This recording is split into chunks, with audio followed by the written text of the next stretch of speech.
चलिए फिर अब शो की शुरुआत करेंगे। हर्षदा वीरू और मैं रहेंगे अगले 1.5 घंटे आपके साथ।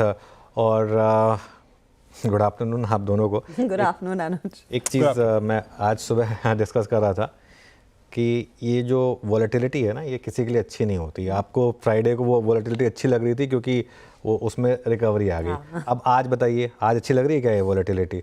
और आज फिर मार्केट में काफ़ी उतार चढ़ाव।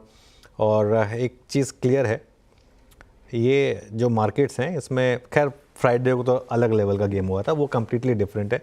लेकिन इशू यही था कि आज हो सकता है मार्केट उसका उलट बिहेवियर दिखा दे आपको। आज 10:30 बजे बाद गिरावट आ जाए मार्केट में। और फिर निफ्टी ने एक बार 24,800 को रिजेक्ट किया। आज का हाई 24,781। और इंट्राडे में आज स्क्रीन पर सेलिंग हुई है। वही जो इंट्राडे में स्क्रीन पर उस दिन बाइंग हुई थी, आज सेलिंग आ गई। और शुक्रवार को ऐसा कहा कि इंट्राडे में बाइंग थी। आपने एफआई का बिहेवियर देखा था। अब आज देखते हैं एफआईज ने क्या किया है, क्योंकि एक दिन बाय एक दिन सेल, ये क्लियर कट चल ही रहा है यहाँ पर।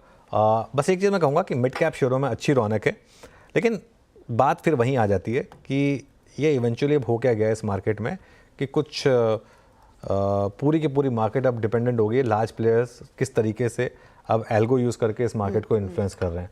I think more and more जिस तरीके से मार्केट बिहेव कर रही है वो आपको इसी डायरेक्शन में क्लियरली पॉइंट आउट कर रहा है। अब अनुज आफ्टरनून, फिर ऐसी स्थिति में फिर रिटेल निवेशक और हमारे जो दर्शक हैं उनकी पोजीशनिंग क्या होनी चाहिए? क्योंकि 1 बजे मुझे वाकई में ऐसे लग रहा था कि निफ्टी नहीं तो निफ्टी बैंक ये पॉजिटिव टेरिटरी में आएगा। और ये I think by a whisker like 1-2 point ऊपर आया था, वो आप देख रहे हैं थोड़े से ग्रीन टिक्स, और उसके बाद फिर फिसला। तो पोजीशनिंग क्या हो, किस तरफ हो? क्या अभी भी तेजी की तरफ इंडेक्स की पोजीशनिंग हो, या फिर क्लियरली आप स्टॉक्स पर फोकस करें, इंडेक्स में जो होता है होने दें? देखिए एक दो चीज़ें हैं। एक तो बैंक निफ्टी में स्ट्रेंथ है, उसमें कोई डाउट नहीं है। खैर मैं आता हूँ बैंक निफ्टी पर, लेकिन पहले बात करते हैं निफ्टी की।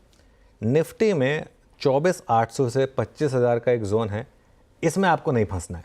इसके आसपास, इसके जितना आसपास आप बेच रहे हैं उतना बेटर है मार्केट के लिए। पिछली बार भी हम यही फंसे थे। तो या तो आप 25,000 निकल जाने दें, या फिर आप वेट करें बड़ी गिरावट का। जैसे फ्राइडे को बड़ी गिरावट आई थी, अब ठीक है वो किस लिए आई वो कारण में मैं नहीं जानना चाहता, लेकिन वहाँ से जब रिकवरी स्टार्ट हुई और अगर आपको लगने लगा कि अब मार्केट बेस बना रहा है तो या तो आप इस तरीके की डिक्लाइन का वेट करें, या अब आप इस 25,000 को क्रॉस हो जाने दें। अभी कुछ समय के लिए स्ट्रिक्टली इंट्राडे रहें, और दोनों तरफ अगर आप ट्रेड ले सकते हैं इस मार्केट में, दोनों तरफ की ट्रेड्स अगर आप ले सकते हैं तभी इस मार्केट में रहें, वरना इस मार्केट में रहने का कोई मतलब नहीं है हर्षदा, क्योंकि ये मार्केट इतना वॉलेटाइल है और इसमें फंस रहा है रिटेल ट्रेडर। क्योंकि अब देखिए फ्राइडे को बहुत लोगों ने शॉर्ट किया होगा फर्स्ट हाफ में, सेकंड हाफ में मैसिव रैली आई, हाईएस्ट पॉइंट पे बाय किया होगा बहुत लोगों ने और पोजीशन कैरी करी होगी। और आज जिन्होंने अगर पोजीशन कैरी करी है उनका देखिए क्या हाल हुआ होगा। तो एक तो इस मार्केट में कैरी करने वाली मार्केट है नहीं, ये इंट्राडे में ट्रेड करें, इसको दोनों तरफ ट्रेड करें। हाँ, बैंक निफ्टी में एक ज़रूर मैं एक चीज़ कहूँगा, बैंक निफ्टी में रिलेटिव स्ट्रेंथ है इस समय। बैंक निफ्टी में आप लॉन्ग रह सकते हैं। एक स्टॉप लॉस थोड़ा डीप रखना होगा आपको, करीब 53,000 के करीब का एक स्टॉप लॉस रखना होगा। निफ्टी बैंक में मुझे अभी भी लग रहा है कि चांसेस हैं काफ़ी ब्राइट कि शायद आप ऑल टाइम हाई हिट करें इसी सीरीज़ में, उसके चांसेस काफ़ी हाई हैं। लेकिन निफ्टी में बहुत ज़्यादा वॉलेटिलिटी है। या एक और चीज़ कर सकते हैं आप हर्षदा, इंडिविजुअल स्टॉक्स में बहुत शानदार ट्रेड मिल रहे हैं आपको। मेरे ख्याल से इंडिविजुअल स्टॉक्स को फर्क भी नहीं पड़ रहा है कि निफ्टी क्या कर रहा है। आज का मिड कैप देखिए आप 400 पॉइंट अब हम ऊपर हैं almost Nifty mid cap index पर। यहाँ फोकस कर सकते हैं आप, mid cap, small cap. I think सुबह से हमने जितने स्टॉक्स आइडेंटिफाई किए थे, चाहे वो रियल एस्टेट हो, डिक्सन हो, बाकी कुछ कैपिटल गुड स्टॉक्स हो, सब में बहुत न्यू एज स्टॉक्स हो, सब में बहुत शानदार तेज़ी है। इन पर आप फोकस कर सकते हैं अगर निफ्टी बैंक निफ्टी में आपको अभी डर लग रहा है। तो निफ्टी बैंक से बियॉन्ड आपके पास पूरा मैदान है, कई सारे ट्रेड्स आइडेंटिफाई करने का, उस पर ज़्यादा जोर देना इस समय समझदारी रहेगी। वीरू, गुड आफ्टरनून और welcome back from your holiday. बताइए किन ट्रेड्स पर नजरें? Thank you Harshad, thank you very much. और इस वक्त एक बार फिर से निफ्टी बैंक जो है, जैसे कि अनुज कह रहे थे कि स्ट्रॉन्ग है, अटेम्प्ट करता हुआ अपने डे हाई के क्लस्टर में आने की तैयारी करता हुआ, और उसका इम्पैक्ट पूरा का पूरा अगर आप देखें स्टॉक फ्यूचर्स में विजिबल है। मेरा मत अभी भी आईसीआईसीआई बैंक के साथ है। आईसीआईसीआई बैंक एक बार फिर से दिन की हाईएस्ट ट्रैजेक्टरी के आसपास आके ट्रेड करता हुआ। पिछले कुछ मिनटों में आईसीआईसीआई बैंक ने, पिछले कुछ मिनटों में कोटक महिंद्रा बैंक ने थ्रस्ट जनरेट किया है। आईसीआईसीआई बैंक में एक फुल फ्लैज शॉर्ट कवरिंग, याद रखिएगा ओपन इंटरेस्ट करीब 6% शेयर हुआ। कोटक में भी ओआई शेयर है, लेकिन जितने बड़े पैमाने की शॉर्ट कवरिंग आईसीआईसीआई बैंक में है उतनी और किसी में नहीं है। और मेरे ख्याल से अगर ये फ्यूचर्स है, अगर स्पॉट 1352-53 के ऊपर अगर निकला तो इसमें एक अच्छी शॉर्ट कवरिंग इसको तूल दे सकती है। तो पहला स्टॉक होगा यहाँ पर ICICI बैंक का। दूसरा मैं फार्मा से प्लेस करूँगा, दैट्स इप्का लैब, करीब करीब 1.5% ऊपर, मतलब 1562 के स्तर पे ट्रेड करता हुआ। यहाँ पर भी हो क्या रहा है, 21 अक्टूबर से चली आ रही एक स्लोपिंग डाउनवर्ड चैनल बाइसेक्ट होने की तैयारी करता हुआ 1562 पे आपकी स्क्रीन पे OI बहुत सब्सटेंशियल नहीं, लेकिन 1% बड़ा यहाँ पर इप्का लैब। और तीसरा होगा पॉलीकैब। जरा पॉलीकैब को देखिए, ऑल टाइम हाई जोन पे ट्रेड करता हुआ 1750, सुबह एक स्ट्रॉन्ग स्पाइक किया था टुवर्ड्स 7590, फिर हल्का सा कोलैप्स हुआ, बट स्टिल शॉर्ट कवरिंग काफ़ी अच्छी खासी है। OI शेड हुआ है, ऑप्शन एक्टिविटी 7600 की कॉल में स्ट्रॉन्ग है। तो 3 स्टॉक्स है, एक ICICI बैंक, इप्का लैब और पॉलीकैब। हर्षदा। ओके, तो ये फिलहाल कुछ स्टॉक्स जहां पर एक्शन बनता दिखाई दिया है। चलिए, ट्रेंडिंग काउंटर्स आपकी स्क्रीन पर फटाफट से लेकर आएंगे। मार्केट कोशिश तो कर रहा है डे लो से रिकवर करने की, उसमें क्या मदद दे रहा है इसको आपके सामने लेकर आते हैं वो ट्रेड्स। पहले लूजर्स आ रहे हैं, तो जो ड्रैग कर रहा है वो आपकी स्क्रीन पर टाइटन, TCS और टाटा कंज्यूमर, 3 निफ्टी की टाटा ग्रुप की कंपनियां जो दबाव में हैं। दूसरी तरफ अल्ट्राटेक में भी हम देख रहे हैं कुछ कंट्रैक्शन देखने को मिला है। Angel one, Adani green, NALCO, JSPL ये दूसरे ट्रेड्स हैं जहां पर दबाव बना है। तेजी कहां पर है, तो हम सुबह भी मेंशन कर रहे थे कि देखिए फार्मा काउंटर्स पर नजर रखिए। DRL यानी कि डॉक्टर रेड्डीज 2% ऊपर, IndusInd power grid, HDFC life ये दूसरे तेजी वाले ट्रेड्स आज बने हैं। और साथ ही इसके ओबरॉय रियल्टी, प्रेस्टीज यानी कि रियल्टी में तेजी, हुडको आज चमक रहा है, वो भी रियल्टी में भी गिना जाएगा। और डिक्सन टेक में आज हमने देखा है वो वीवो वाली डील इनके फेवर में जाती हुई दिखाई दी है, तो वो स्टॉक भी 4% से ज़्यादा ऊपर। अब हमारे जानकार आपको बताएंगे आपने ट्रेड क्या लेना है। फंडामेंटल्स पर बात करेंगे शरद अवस्थी से। टेक्निकल कॉल्स के लिए हमारे साथ होंगे प्रकाश काबा, मानस जायसवाल, राजेश पालविया, अमित सेठ, शिल्पा रावत और साथ ही साथ आशीष कयाल। 2:15 पर कंचन आपको बताएंगी रियल्टी सेक्टर पर ब्रोकरेजेस का क्या आकलन है, यहाँ से आगे कितनी तेजी और किन स्टॉक्स में होती हुई दिखाई देगी। 2:25 पर श्रेया को जोड़ेंगे जो बताएंगी कोरोमंडल इंटरनेशनल में आज तेजी की बड़ी वजह और कंपनी ने आगे का क्या रोड मैप दिया है इनकी एनालिस्ट मीट में। 2:30 पर यतिन को जोड़ेंगे डिक्सन टेक में जोरदार तेजी की खबर पर। 2:35 पर मनीषा चीनी सेक्टर में आज कितनी मिठास बनती हुई दिखाई देगी, उस पर आपको नजरिया पेश करेंगी। 2:45 पर फिल्में हिट लेकिन PVR चल नहीं रहा है, ऐसा क्यों है, मिताली इस पर आपके लिए कुछ नंबर्स लेकर आने वाली हैं। 2:50 पर मार्केट आउटलुक में हमारे साथ DR चोकसी फिनसर्व के MD देवेंद्र चोकसी जुड़ने वाले हैं। फिर डीलिंग रूम का जायजा, BTST STBT के बीच आज की क्लोजिंग की रणनीति और क्लोज की तरफ बढ़ेंगे। चलिए, हमारे गेस्ट तैयार हैं, उनके पास चलते हैं। गुड आफ्टरनून गाबा सर, क्या ट्रेड लें इस समय? Good afternoon to you. Stock तो मेरे ख्याल से रियल एस्टेट पे एक्स्ट्रा है, सुबह मैंने लोड़ा दिया था, अब मुझे लगता है हुडको में ध्यान देना चाहिए ऑन द लॉन्ग साइड। हुडको 254 के आसपास ट्रेड कर रहा है, स्टॉप होगा 250, करीब ₹4 का। मेरे ख्याल से 265 270 ये एक जोन है, वहां तक जाना चाहिए हुडको। स्पिल ओवर और ट्रेड हो सकता है हुडको में एक अपॉर्चुनिटी क्लियरली तेजी की बनती हुई। बाकी रियल्टी काउंटर्स में ये भी आप एक्चुअली झूम रहा है और याद रखिएगा वायदे का अब हिस्सा है। मानस, मानस आफ्टरनून, बताइए आपका ट्रेड। गुड आफ्टरनून हर्षिता जी। तो देखिए कोरोमंडल में खरीदारी करने की राय रहेगी। यहाँ पर एक बड़ा कंसोलिडेशन कोरोमंडल में देखने को मिला था। अब ये स्टॉक बिल्कुल तैयार है फ्लैग पैटर्न के ब्रेकआउट के लिए। करंट लेवल्स पे यहाँ पर खरीदारी करने की राय रहेगी। 1794 के स्टॉप लॉस से एक लॉन्ग साइड पे ट्रेड लेना है, जहां आप अपने टारगेट 1875 के आसपास के रख सकते हैं। तो कोरोमंडल में खरीदारी करनी है। अगर चाहें तो at the money call option 1820 का कॉल ऑप्शन ₹40 पे ट्रेड हो रहा है। वहां पर आपको ₹24 के स्टॉप लॉस से ₹70 के टारगेट के लिए खरीदारी कर सकते हैं। यहाँ पे हो गया एक हुडको, देन कोरोमंडल आपकी स्क्रीन पे 1820 पे, और अमित सेठ जी मौजूद हैं। अब अमित, गुड आफ्टरनून, आपका ट्रेड क्या रहेगा अमित? जी good afternoon Virendra ji, good afternoon Anuj ji, Harshita ma'am and everybody on the panel. Virendra ji, मेरी इस समय की ट्रेड रहेगी इंडियन होटल्स। काफी स्ट्रॉन्ग स्ट्रक्चर है। फ्राइडे के 17 में हमने इसको देखा कि ऑलमोस्ट डेज हाई में क्लोज किया। ऑप्शन एक्टिविटी यहाँ पे अच्छी है। लगभग 867 के आसपास प्राइस है, तो इसे बाय करें for targets of 875 and 880। Stop loss रहेगा ₹860 का। और अब चलते हैं शिल्पा जी के पास। शिल्पा जी, गुड आफ्टरनून, बताइए आपकी ट्रेड। Good afternoon. यहाँ पे मेरा ट्रेड रहेगा KEI में। यहाँ पे हम लोग शॉर्ट कवरिंग विटनेस कर रहे हैं। अगर आप ऑप्शन चेन भी देखेंगे तो 4400 पे बहुत स्ट्रॉन्ग सपोर्ट है और यहाँ पे अपसाइड सीधा 4800 की तरफ है। तो रिस्क रिवॉर्ड फेवरेबल ट्रेड है पोजिशनल के लिए भी। ऑन डिक्लाइंस आप टुवर्ड्स सपोर्ट ऑफ 4400 भी इसको बाय कर सकते हैं। अदरवाइज आप यहाँ पे at the money call option जो 4500 का है, जो 120 रुपीज के अराउंड है, आप इसमें भी पार्टिसिपेट कर सकते हैं। स्टॉप लॉस आप 80 का रख सकते हैं। Look for targets towards 200 and futures में लुक फॉर टारगेट्स ऑफ 4650 से लेके 4800 लिटिल पोजिशनल पर। 4650 की तरफ बढ़ता हुआ आप फ्यूचर्स में देख रहे हैं और 4500 का भी कॉल लिया जा सकता है। यहाँ पर एक अच्छा मोमेंटम लौट रहा है। राजेश पालविया, गुड आफ्टरनून, बताइए आपका ट्रेड।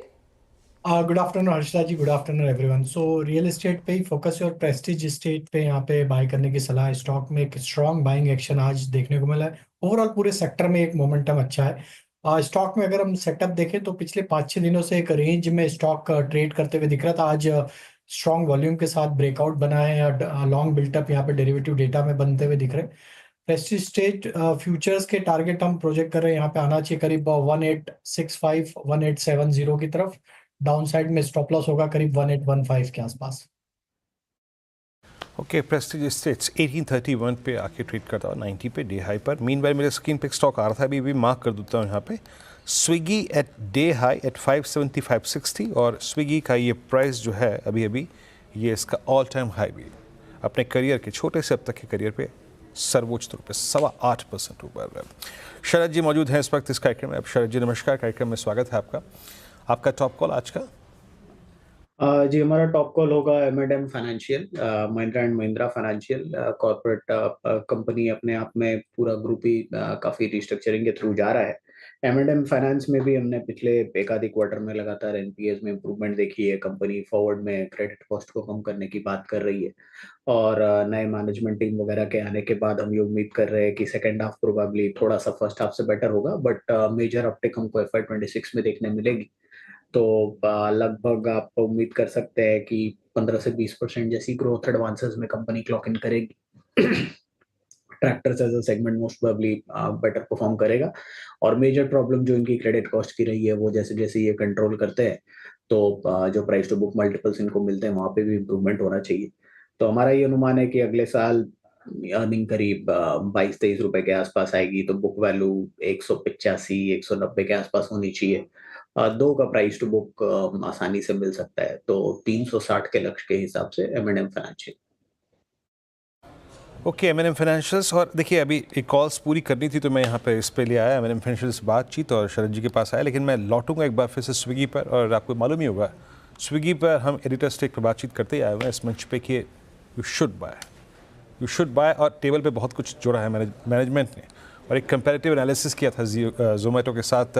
अनुज, वाकई अच्छा पैसा बन रहा है। अब आप समझिए अनुज कि लिस्टिंग के दिन से अगर मैं कैलकुलेट करूं तो अप्रॉक्सीमेटली 200 रुपए का स्विंग इस स्टॉक में आ चुका है।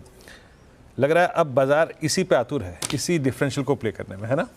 100% वीरो। और उस दौरान जोमेटो वहीं का वहीं है। जोमेटो ने उस दौरान कुछ नहीं किया जिस दौरान ये ऐसा नहीं हुआ ना कि भाई जोमेटो भी उतना भाग गया हो, तो उस वजह से जोमेटो वहीं का वहीं रहा। तो वो जो इवेंचुअली जो डिफरेंशियल की बात हम कर रहे थे कि इतना डिफरेंशियल का मतलब है 30% डिस्काउंट में नहीं, 30% मार्केट कैप पर आया था वो जोमेटो के मुकाबले, और ओवरऑल मार्केट शेयर 55-45 का। तो मतलब इसका कोई सेंस नहीं था। हाँ, सिर्फ एक चीज़ ये थी भाई जोमेटो प्रॉफिट मेकिंग कंपनी थी, इसके लिए थोड़ा प्रीमियम बनता है, लेकिन वो थोड़ा प्रीमियम जो है और कितना होना चाहिए। और स्विगी भी ऐसा नहीं है कि कोई वीक कॉम्पिटिटर है। इनफैक्ट कई मार्केट्स में तो स्विगी जोमेटो से आगे और कई स्पेसेस में स्विगी जोमेटो से आगे, और कई उनकी चीज़ें जैसे फॉर एग्जांपल एक ही ऐप में उनका सब कुछ है, वो Instamart, bolt, Swiggy food delivery सब एक ही ऐप में है, तो वो एक कन्वीनियंस फैक्टर भी वहाँ पर है। और इसकी खुद की मैनेजमेंट भी उतनी स्ट्रांग है जितनी फॉर एग्जांपल जोमेटो की मैनेजमेंट है। तो कोई लॉजिक नहीं था उस समय, और कोई लॉजिक नहीं था इस IPO पे अवॉइड देने का।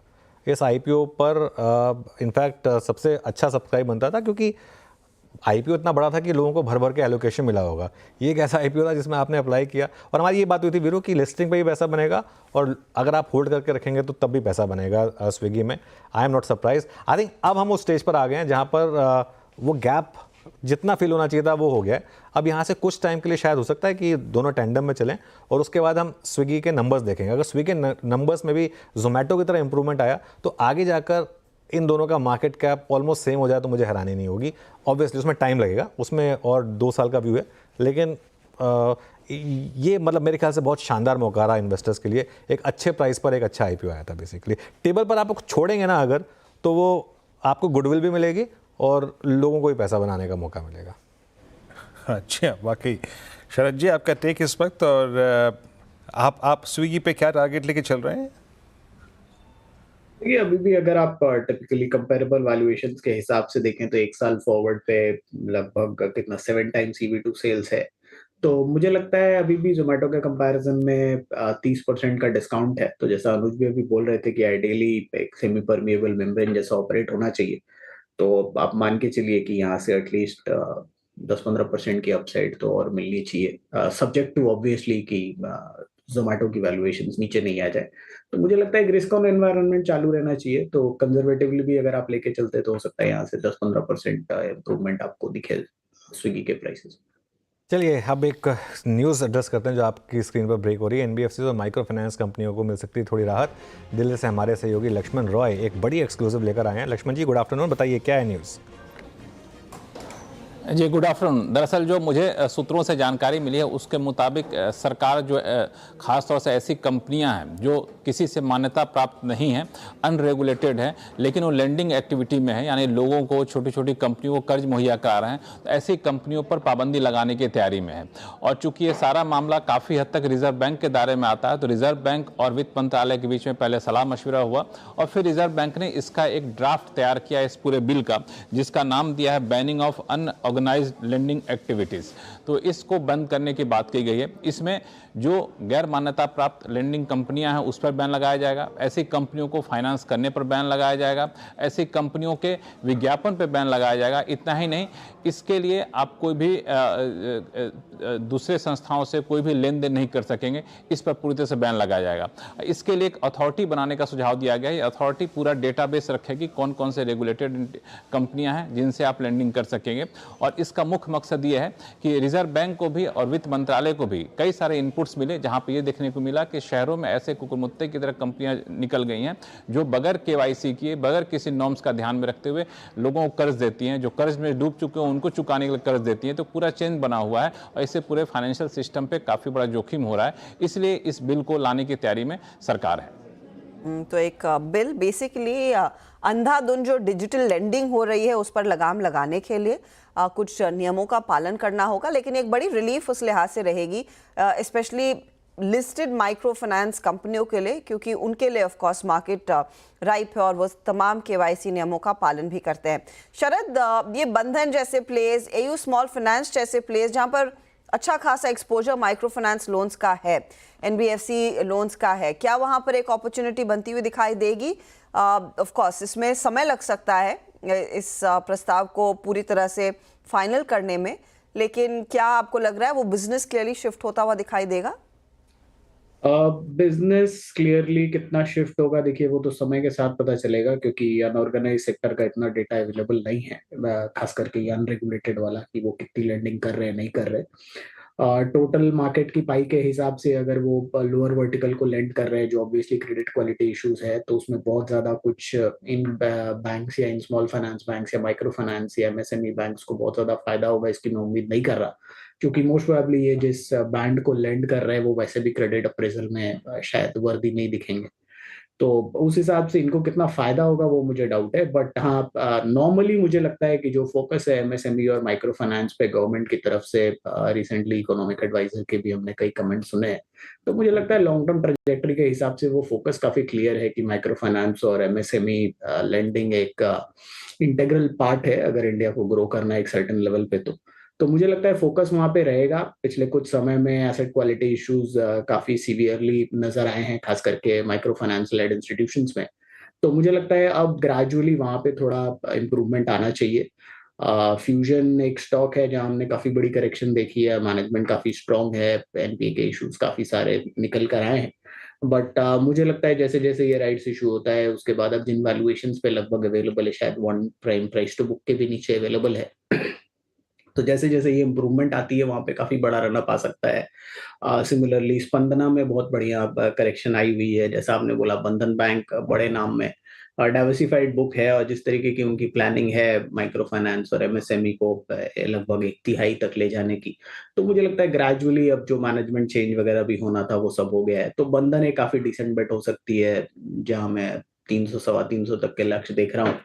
और फ्यूजन और स्पंदना स्फूर्ति ऑफ हैंड ये नाम से, और ज्यादातर स्मॉल फाइनेंस बैंक्स भी जहां मैं देख रहा हूँ वहां भी मुझे लगता है कि अपॉर्चुनिटी काफी बढ़िया है। ऑफ हैंड उज्जीवन हो गया, ईएसएफ हो गया, सारे के सारे 0.7 0.6 टाइम्स ट्रेड कर रहे हैं प्राइस टू बुक। और जैसे जैसे ये रिकवरी आती है अगले 6 से 9 महीने में, मुझे लगता है एवरेज में सिर्फ प्राइस टू बुक मल्टीपल्स में ही यहाँ से डबल होने की गुंजाइश है इन तमाम बैंक्स में। तो सबसे बड़ा बेनिफिट वहीं से मिल जाएगा जो इनकी प्राइस टू बुक मल्टीपल में री रेटिंग होती है, तो काफी बड़ी अपसाइड निकल के आ सकती है स्पेस में। Fair enough. तो ये पॉकेट पर देखते हैं आगे क्या इम्प्लीकेशंस रहेंगे। इमीडिएटली वो बुक बढ़ने वाली नहीं है, लेकिन यहाँ पर शायद रीसेंट करेक्शन के बाद अपॉर्चुनिटी दिख ज़रूर रही है।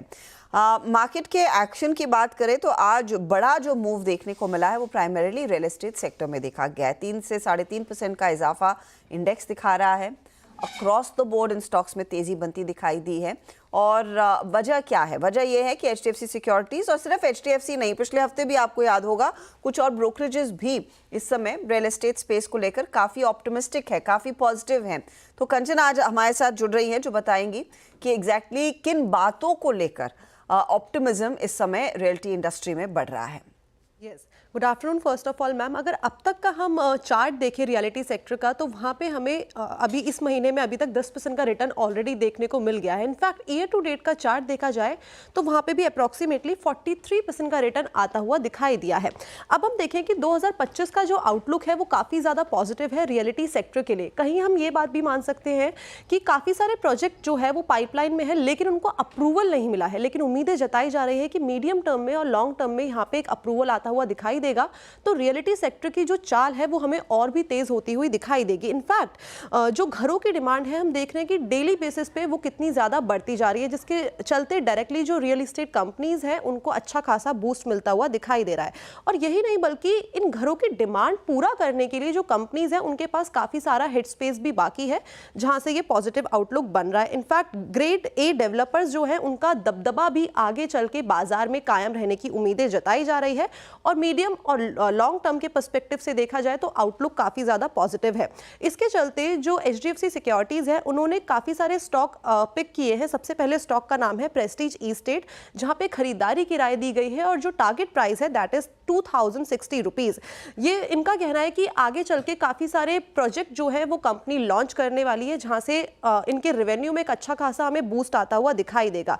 अगर हम प्री सेल गाइडेंस की बात करें तो वो है 240 बिलियन की, और कंपनी का एम है इस टाइम पे मार्च 2025 तक 520 बिलियन के प्रोजेक्ट को लॉन्च करने का। एट द सेम टाइम शोभा पे भी खरीदारी की राय है और जो लक्ष्य है वो है 2639 5.5 मिलियन स्क्वायर फीट के नए प्रोजेक्ट लॉन्च की कंपनी की तैयारी है। और बेंगलुरु में केवल 3 मिलियन स्क्वायर फीट के प्रोजेक्ट को मंजूरी भी जल्द ही आती हुई दिखाई दे सकती है। गोदरेज प्रॉपर्टी को रखिएगा रडार पे है, क्योंकि यहाँ पे ऐड की राय दे दी गई है और जो लक्ष्य है वो 3000 प्लस के हैं। दिल्ली, एनसीआर, बॉम्बे, बेंगलुरु में कंपनी काफी सारे जो प्रोजेक्ट है वो लॉन्च करने वाली है। साथ ही साथ गुजरात के साथ ही साथ पुणे की बात करें और हैदराबाद की बात करें तो यहाँ पे भी हमें नए लॉन्चेस आते हुए दिखाई दे सकते हैं।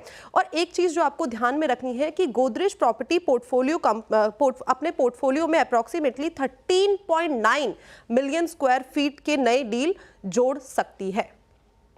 ओके, तो अपॉर्चुनिटीज ढेर सारी। शुक्रिया इस अपडेट के लिए। चार्टिकली पालविया जी, आपने प्रेस्टीज पिक किया, दूसरे काउंटर्स में आपका डीएलएफ, मैक्रोटेक, इन पर आपके क्या विचार है? आई थिंक मैक्रोटेक एक स्टोरी है जो हम पिछले हफ्ते से राइड कर रहे हैं, तो सोनी या फिर शिल्पा दोनों में से एक ने सजेस्ट किया था, उस पर मैं आऊंगी, लेकिन डीएलएफ पर क्या विचार है? तो हर्षिता जी, पूरे ही रियल एस्टेट पैक में आज देखें तो एक अच्छा मोमेंटम बना। बीट, ओबेरॉय, गोदरेज प्रॉपर्टी, डीएलएफ, लोढ़ा सभी आज अच्छे मोमेंटम में। अगर हम डीएलएफ की बात करें तो डीएलएफ में हमें लगता है जिस तरीके के इसके ओवरऑल स्ट्रक्चर बने हुए, ये अपने अप स्लोपिंग चैनल की हायर बैंड को अब पेनिट्रेट करते हुए दिख रहा है। हमें लगता है ये स्टॉक में 900 एक इमीडिएट हर्डल है, और looking at the overall sectoral behaviour, हमें लगता है ये मोमेंटम 900 के लेवल को क्रॉस करने में कामयाब होते हुए दिखेगा। अगर ये ब्रेकआउट होता है तो स्टॉक में नेक्स्ट टारगेट फिर 930 940 की तरफ आते हुए दिखेंगे। तो यहाँ पे ट्रेड अभी लॉन्ग साइड का कैरी करने की सलाह है। डाउन साइड में अभी ट्रेलिंग स्टॉप लॉस जो सजेस्ट करेंगे वो करीब होगा 885 का। वहीं हमें लगता है ओबेरॉय में भी एक बड़ा ब्रेकआउट आज बनते हुए दिखा है, तो ये स्टॉक को भी फोकस में रखा जा सकता है रियल एस्टेट पैक में। तो ये फिलहाल आपके लिए एक अपॉर्चुनिटी। शिल्पा जी, मैक्रोटेक आप ही के साथ डिस्कस किया था? तो इसको 1300 सम जोन से हम लोग बार बार डिस्कस करते ही आए हैं, और अगर आप अभी भी देखेंगे तो ऑप्शन चेन और इम्प्रूव होते ही जा रहा है, जहां पे 1600 प्लस के भी इसके next targets very easily achievable होते हुए दिख रहे हैं। अभी किसी ने ऑलरेडी लिया है तो आप यहाँ पे स्टॉप लॉस अपना 1420 तक इसको ट्रेल कर सकते हैं। किसी को फ्रेश भी करना है तो आप 1420 के स्टॉप लॉस आप इसमें अभी भी लॉन्ग बने रह सकते हैं। मुझे लगता है बहुत जल्द आपको 1580 1600 1620 के जोन्स भी इस पे आते हुए दिखेंगे। ओके, मैक्रोटेक आपके स्क्रीन पे 1471 पे। मीनवाइल हुडको, सुबह से हम बातचीत भी कर रहे थे। हुडको अब आपके स्क्रीन पे I think it's third top gainer 257.80, और प्रकाश सर ने एग्जैक्टली 2:03 पे इसको अपनी कॉस्ट में शामिल किया था। उस वक्त मेरे ख्याल से प्राइस था 255, अब करीब 257.64, यानी ये हुडको की इस दौर की हाईएस्ट ट्रैजेक्टरी पोस्ट 16 सितंबर। मीनवाइल अभी हम स्विगी की बात कर रहे थे, अब जरा आप जोमेटो को देखिए। अब जोमेटो एक्शन में आता हुआ 295.10। ये अमूमन 2-3 दिन के एक बड़े मूव के बाद डिफरेंशियल जो है बाजार टेक्निकली जोमेटो पे प्ले करता है। लास्ट टाइम हमने ये स्विंग देखा था बड़ा, आई थिंक ये स्विंग आया था करीब 272 से लगभग 305 तक, और एक बार फिर से प्रिपेयर करता हुआ 295.75। राजेश जी, आपसे बात कर रहा हूँ मैं, इनफैक्ट बात करते करते फिर टिक बाय टिक चार्ट पे ऑल टाइम ये इस दौर के हाईएस्ट क्लस्टर पे कैसे अप्रोच करेंगे फ्यूचर्स पे और ऑप्शंस पे, आपका टेक जोमेटो पे? तो वीरेंद्र जी देखिए, स्ट्रॉन्ग मोमेंटम है स्टॉक में। एक करेक्शन जो हुआ था 20 डे मूविंग एवरेज के पास से स्टॉक ने एक अच्छा पुल बैक बनाया है। हमें लगता है इस पुल बैक में स्टॉक में पोटेंशियल है अपने प्रीवियस स्विंग हाई को सरपास करने का, जो कि करीब बना हुआ है 303 के आसपास का। तो बिल्कुल यहाँ पे पोजीशन तो लॉन्ग साइड का कैरी करना चाहिए, और यहाँ पे स्टॉप लॉस जो रखेंगे हम फॉलो करेंगे वो करीब होगा 286 के आसपास। वहीं अगर हम ऑप्शन में बात करें तो यहाँ पे 300 के कॉल ऑप्शन को ही फोकस में रखा जा सकता है। 300 का कॉल ऑप्शन जो कि करीब 5 रुपए 50 पैसे के आसपास ट्रेड करा, ये कॉल ऑप्शन पे फोकस रखें। हमें लगता है ये मोमेंटम में अब स्टॉक 300 के लेवल को क्रॉस करता हुआ दिख सकता है, तो ये एक ऑप्शन के टारगेट आप प्रोजेक्ट कर सकते हैं करीब 10 रुपए से 12 रुपए की तरफ। डाउन साइड में स्टॉप लॉस रखें करीब 2 रुपए 50 पैसे के आसपास।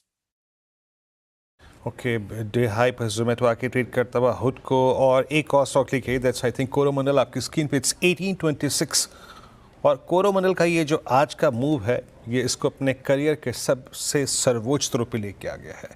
लेकिन इसके पीछे देखिए कुछ ठोस रीजंस भी हैं, और मैनेजमेंट की मीट हुई थी। इस मीट में क्या रोड मैप प्रस्तुत किया गया, आइए उसको समझने की कोशिश करते हैं। श्रेया हमारे साथ मौजूद हैं। श्रेया, एग्जैक्टली मीट में क्या कहा गया, किस प्रकार का आउटलुक शेयर किया गया है?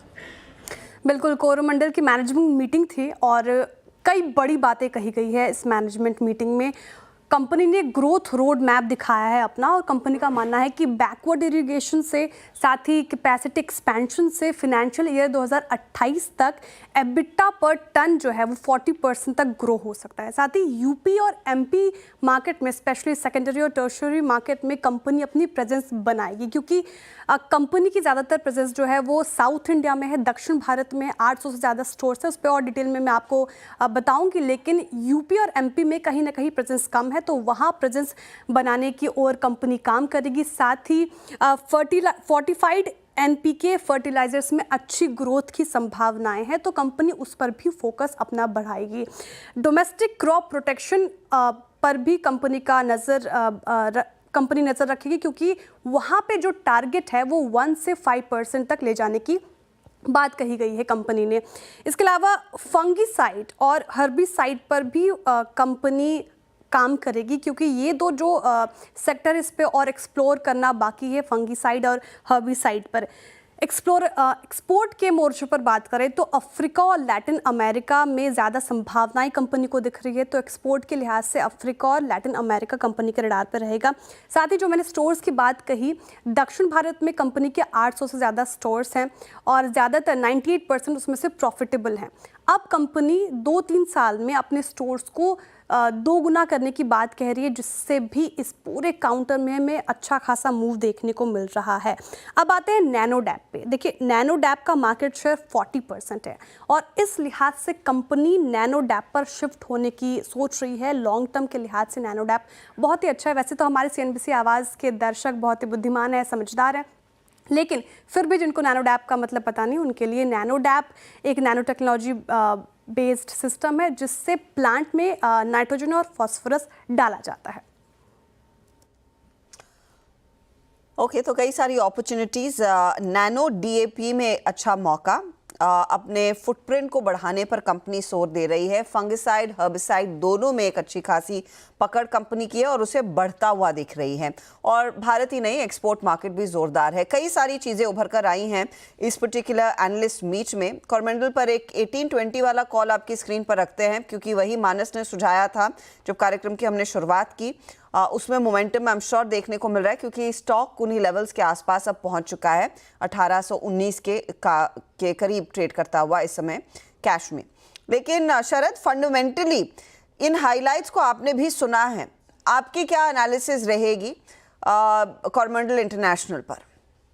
अब देखिए, generally within the fertiliser space Coromandel एक आउटलायर रही है इन टर्म्स ऑफ परफॉर्मेंस वगैरह। तो मुझे लगता है आने वाले समय में भी जिस टाइप की गाइडेंस उन्होंने दी है, अगर वो कन्वर्ट कर पाते हैं तो फॉरवर्ड नंबर्स में अच्छी खासी इंप्रूवमेंट देखने को मिलनी चाहिए। 40% EBITDA में इंप्रूवमेंट मार्जिन में कोई छोटी बात नहीं है, मेरे हिसाब से वो काफी बड़ी इम्पैक्ट है। तो जैसे जैसे वो आने वाले समय में होता है, मुझे लगता है री-रेटिंग हो सकती है। बट वही है कि अभी जो मूवमेंट पिछले कुछ समय में हुई है, वो कितना % ऑफ ये मूवमेंट को ऑलरेडी शायद कैप्चर कर रही है, मुझे वो डाउट है। क्योंकि अगर आप 75 रुपए के आसपास की अर्निंग नेक्स्ट ईयर भी पकड़ते हैं, तो ऑलरेडी लगभग कितना 25-26 टाइम पे स्टॉक ट्रेड कर रहा है। मुझे लगता है कि वैल्यूएशन के लिहाज से अब ज्यादातर पॉजिटिव शायद प्राइस्ड इन है। कोई डिप मिले तो वहां पे आपको चेष्टा करनी चाहिए खरीदने की, रादर देन इस ऑप्टिमिज्म में बाई करने की। लॉन्ग टर्म हाँ, हो सकता है कि अगर ये नंबर्स ये कन्वर्ट करते हैं तो काफी बड़ी री रेटिंग आ सकती है। लेकिन 25-30 पे और 25-30 टाइम पे ऑलरेडी ट्रेड कर रहा है, तो बहुत ज्यादा अपसाइड यहाँ से खोज पाना मुझे थोड़ा मुश्किल लग रहा है। कोरोमंडल पे ये एक टेक था शरद जी का 18-19 पे। मीनवाइल कुछ ब्रेकआउट्स इंट्राडे में आ रहे हैं, स्क्रीन पे थोड़ा सा उस पर फोकस करते हैं।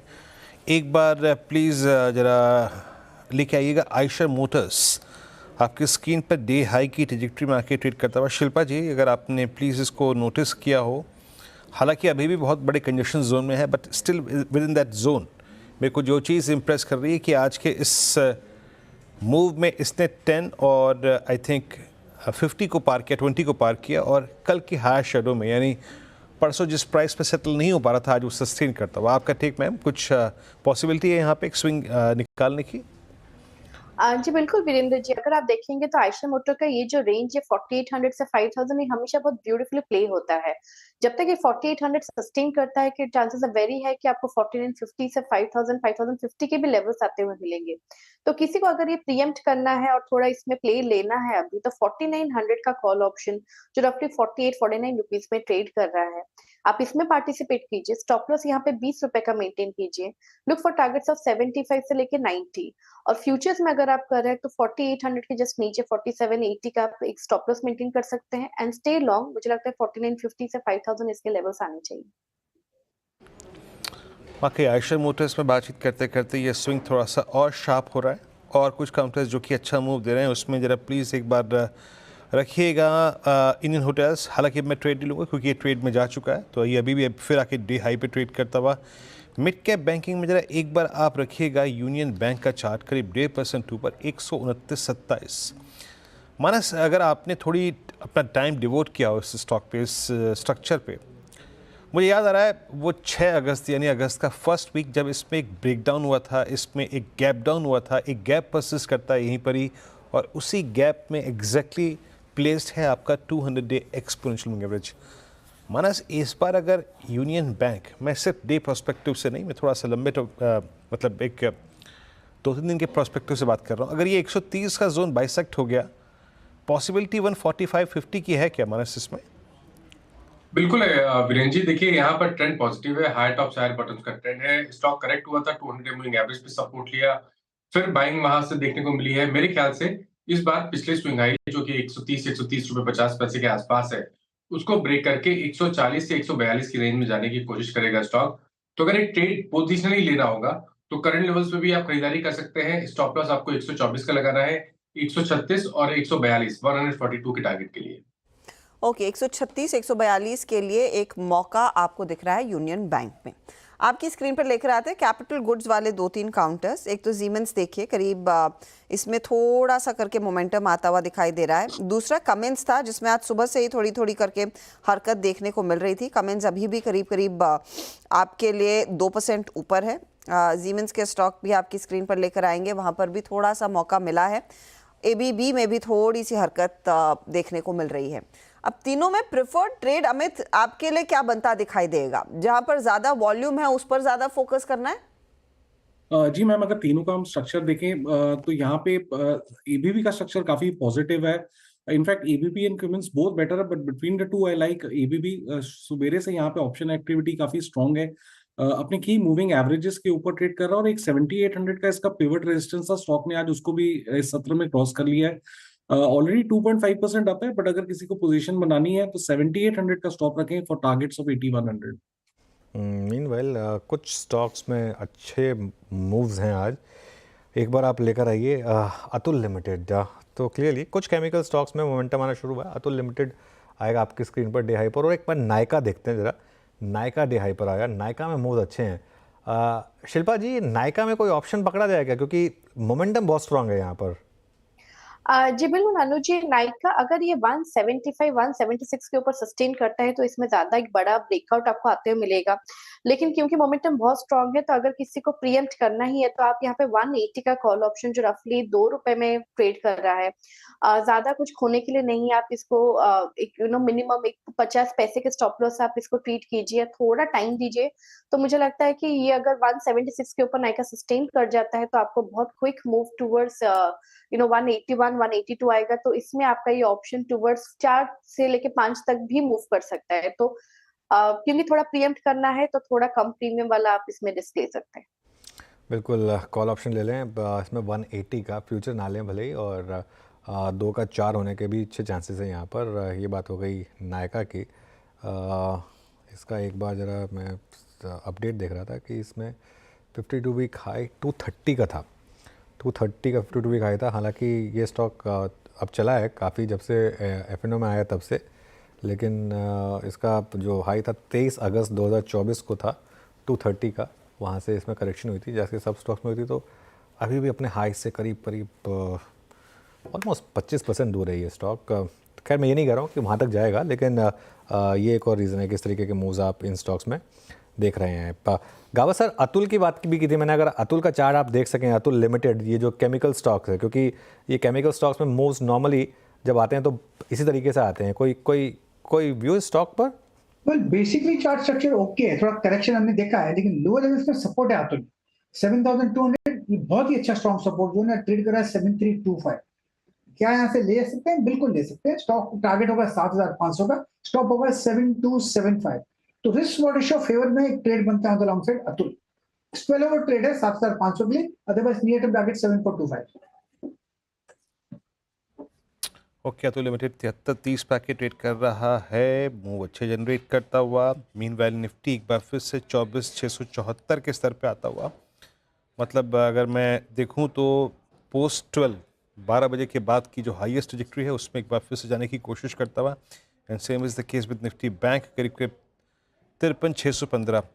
आईसीआईसीआई बैंक लेके आइएगा, जिसका जिक्र मैं शुरू में भी कर रहा था। आईसीआईसीआई बैंक फिर एक बार डे हाई पर आके खड़ा हो गया। इट्स 1348.50 और डे हाई जब मैं बार बार बोलता हूँ तो it's an all time high zone as well. Rajesh Palviya ji, आप लोगों की रीडिंग और आप लोगों ने अपने क्लाइंट्स को सजेशंस क्या दिए हैं आईसीआईसीआई बैंक पे? आई थिंक ये थर्ड टाइम 24 सितंबर के बाद, उसके बाद 31 अक्टूबर के बाद, और इनफैक्ट फोर्थ टाइम मेरे ख्याल से। एक अटैम्प्ट इसने 4 दिसंबर को लिया था लेकिन सक्सीड नहीं हो पाया। फाइनली 1348। अभी व्यू क्या बन रहा है इस पर, राजेश पालवे जी? सो ये स्टॉक पे ऑलरेडी हमने हमारे क्लाइंट्स के लिए ऑलरेडी एक रिकमेंडेशन हमारा इनिशिएट किया हुआ है, और यहाँ पे एक मल्टी रेजिस्टेंस जोन का ब्रेकआउट करने की तैयारी होते हुए दिख रही है आईसीआईसीआई बैंक में। और हमें लगता है ये स्टॉक में जिस तरीके से स्टॉक का पिछले 2-3 हफ्तों में अगर हम देखें तो एक अच्छी रिकवरी यहाँ पे स्ट्रॉन्ग बाइंग एक्शन के साथ बनते हुए दिखी है। यहाँ पे हम नेक्स्ट टारगेट प्रोजेक्ट कर रहे हैं स्टॉक के करीब 1390 1410 की तरफ। थोड़ा सा पोजिशनल व्यू है, लेकिन हमें लगता है कि ये इस अटेम्प्ट में ये स्टॉक में ब्रेकआउट बनते हुए दिख सकता है। तो 1390 1410 के टारगेट के लिए पोजीशन कैरी की जा सकती है। डाउन साइड में अब जो स्टॉप लॉस रखना है वो होगा करीब 1330 के आसपास। ओके, तो ये फिलहाल आपके लिए आईसीआईसीआई बैंक पर एक नजरिया। गाबा जी, ये फार्मा कंपनियां एक बार रिविजिट करते हैं। ग्लेनमार्क एक अच्छा खासा मोमेंटम, इन्होंने इनफैक्ट एक ड्रग लॉन्च की खबर दी आज सुबह में। औरो फार्मा, बायोकॉन, वोकार्ड, इन सब पर हम वो खबरें देख चुके हैं। लेकिन नई पोजीशन के लिहाज से क्या लग रहा है, औरो के साथ जाएंगे या फिर ग्लेनमार्क में इक्वल अपॉर्चुनिटी आपको दिख रही है? ग्लेनमार्क में आई थिंक थोड़े से शॉर्ट कवरिंग के साइंस पहले आज सुबह में पकड़े थे। एक्चुअली मैं अगर औरो देखूं और ग्लेनमार्क देखूं तो मेरे ख्याल से मेरा ध्यान ग्लेनमार्क में रहेगा। उसका रीजन ये कि अपू मिला था, करीब 7-8 दिन का एक साइडवेज कंसोलिडेशन मिला, और कह सकते हैं कि कल और आज में, फ्राइडे और आज में थोड़ा लगता है कि अब बायस अपसाइड है। ट्रेड कर रहा है 1554 के आसपास ग्लेनमार्क, टॉप लगाना चाहिए 1540 का, तो करीब 14 रुपीज का स्टॉप है। नियर टर्म टारगेट 1620 के नजर आते हैं ग्लेनमार्क में। यस, अपू मिलना चाहिए, उसके पहले शायद 1600 प्रॉफिट बुक कर ले तो अच्छा रहेगा ग्लेनमार्क। ओके, मीनवाइल एक स्टॉक देखते हैं, इंडिया पेस्टिसाइड्स, क्योंकि पिछले 2-3 दिन पहले थोड़े से रूमर्स थे कि यहाँ पर एक इनकम टैक्स का सर्च ऑपरेशन चल रहा है। अभी अभी एक्सचेंज को उन्होंने डिस्क्लोजर दिया है एक जस्ट 2 मिनट पहले कि हाँ, कंपनी के रजिस्टर्ड प्रेमिसेस पर और बाकी प्रेमिसेस पर भी इनकम टैक्स डिपार्टमेंट ने एक सर्च किया है और कोऑपरेशन जारी है इनका। लेकिन ये स्टॉक जो है ये इस समय एक रेडार पर स्टॉक इस समय डे लो पर। अच्छा शरद जी, कोई व्यू है आपका, may be not on India pesticides but ये पूरी की पूरी जो स्पेस है इस पर? मुझे लगता है कि ये मोरलेस बॉटम आउट हो गई है। जो इन्वेंट्री का ओवरहैंग था पिछले 2-3 क्वार्टर से लगभग काफी पेन में, उससे भी पहले से रहा, पूरी इंडस्ट्री काफी पेन में रही है। बट मुझे लगता है अब यहाँ से आपको एक नॉर्मलाइज्ड रिकवरी दिखनी चाहिए। सेकंड हाफ में मोस्ट प्रोबेबली ज्यादातर numbers across the board much better आने चाहिए। और ज्यादातर कंपनीज में अगर आप नॉर्मली देखें तो मेरे हिसाब से फ्रंट लाइन में ऑब्वियसली यूपीएल फ्रंट प्लेयर है, तो मुझे लगता है वहाँ एक बहुत स्ट्रॉन्ग री रेटिंग आ सकती है जैसे जैसे ये नंबर्स प्ले आउट करते हैं। कुछ छोटी कंपनीज है, धर्मज क्रॉप केयर जैसी, भारत रसायन बड़ी कंपनी है but in terms of price पर वहाँ पे बहुत बड़ी रिकवरी भी आई है। तो मुझे लगता है ये पूरी स्पेस में एक प्रोबेबिलिटी है कि अगले 2 क्वार्टर्स के नंबर्स के साथ बहुत बड़ी री रेटिंग आप देखें। बेस्ट चॉइस जो फ्रंटलाइन स्टॉक्स के संग अगर आप जाना चाहते हैं तो मेरे हिसाब से यूपीएल बेस्ट चॉइस है।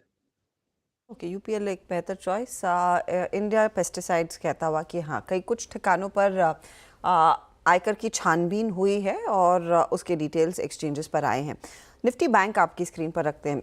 आपको याद होगा चर्चा की शुरुआत में हमने मेंशन किया था निफ्टी के सामने निफ्टी बैंक ज़्यादा बेहतर ट्रेड साबित हो रहा है। कुछ अटेम्प्ट किया था इसने पॉजिटिव में आने का 1 बजे के आसपास, लेकिन अब ये अच्छा घूमा है। करीब 70 पॉइंट का इजाफा स्क्रीन पर दिखा, अब 53.2 पर है। आईसीआईसीआई बैंक जैसे ट्रेड्स की अगुवाई में तेज़ी आती हुई दिखाई दी है, लेकिन एचडीएफसी बैंक भी आपको रेडार पर रखना चाहिए क्योंकि 1869 दरअसल आज का डे हाई और 1865 के लेवल्स पर ये ट्रेड आता हुआ तो फिर से री अटेम्प्ट कर रहा है अपनी चाल को बेहतर करने के लिए। अनुज, ये क्या ट्रेड बन रहा है फिर आखिरी 40 मिनटों के लिए? हर्षिता, या फिर अभी भी मुश्किल है? नहीं हर्षिता, पता है इशू क्या है, मैं बताता हूँ आपको सारा का सारा इशू क्या है।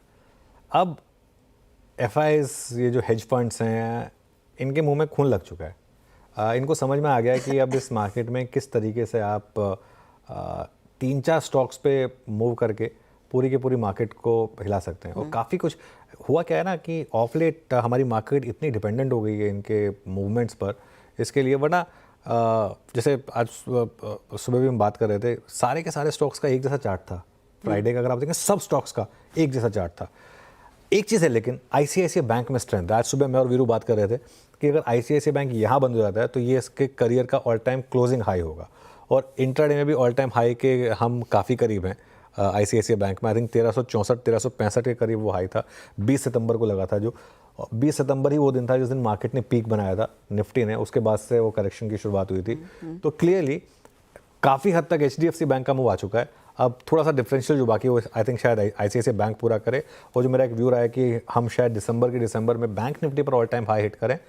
बहुत कुछ एफआई के ऊपर डिपेंड करेगा, वो उनका अगर दिल किया किसी एक दिन की नहीं आज मार्केट को फिर 1000 पॉइंट गिरा देते हैं और फिर कुछ ना कुछ अगर कर देते हैं तो फिर वो अलग बात है। लेकिन वैसे मतलब हाँ प्योरली चार्टिकली देखकर लग रहा है कि हाँ ICICI बैंक जा रहा है वापस ऑल टाइम हाई की तरफ। ICICI बैंक में एक थोड़ा सा रुझान बेहतर होता हुआ दिखाई दे रहा है। अच्छा बाय द वे ट्रेंड में भी एक रिवर्सल आने की बस देरी ही है, क्योंकि 69.96 के लेवल्स पर वैसे 7035 सुबह में दिखा था और कभी भी ये पॉजिटिव टेरिटरी में आ सकता है। बस उस आप कह सकते हैं लक्ष्मण रेखा पर ही है, कभी भी पॉजिटिव टेरिटरी में जाता हुआ दिखाई देगा। तो ये फिलहाल कुछ ट्रेड्स जो थोड़ी सी अपनी चाल को मजबूत कर रहे हैं। इस बीच आशीष ख्याल हमारे साथ जुड़ गए हैं। आशीष आफ्टरनून, बताइए आपका ट्रेड क्या रहेगा?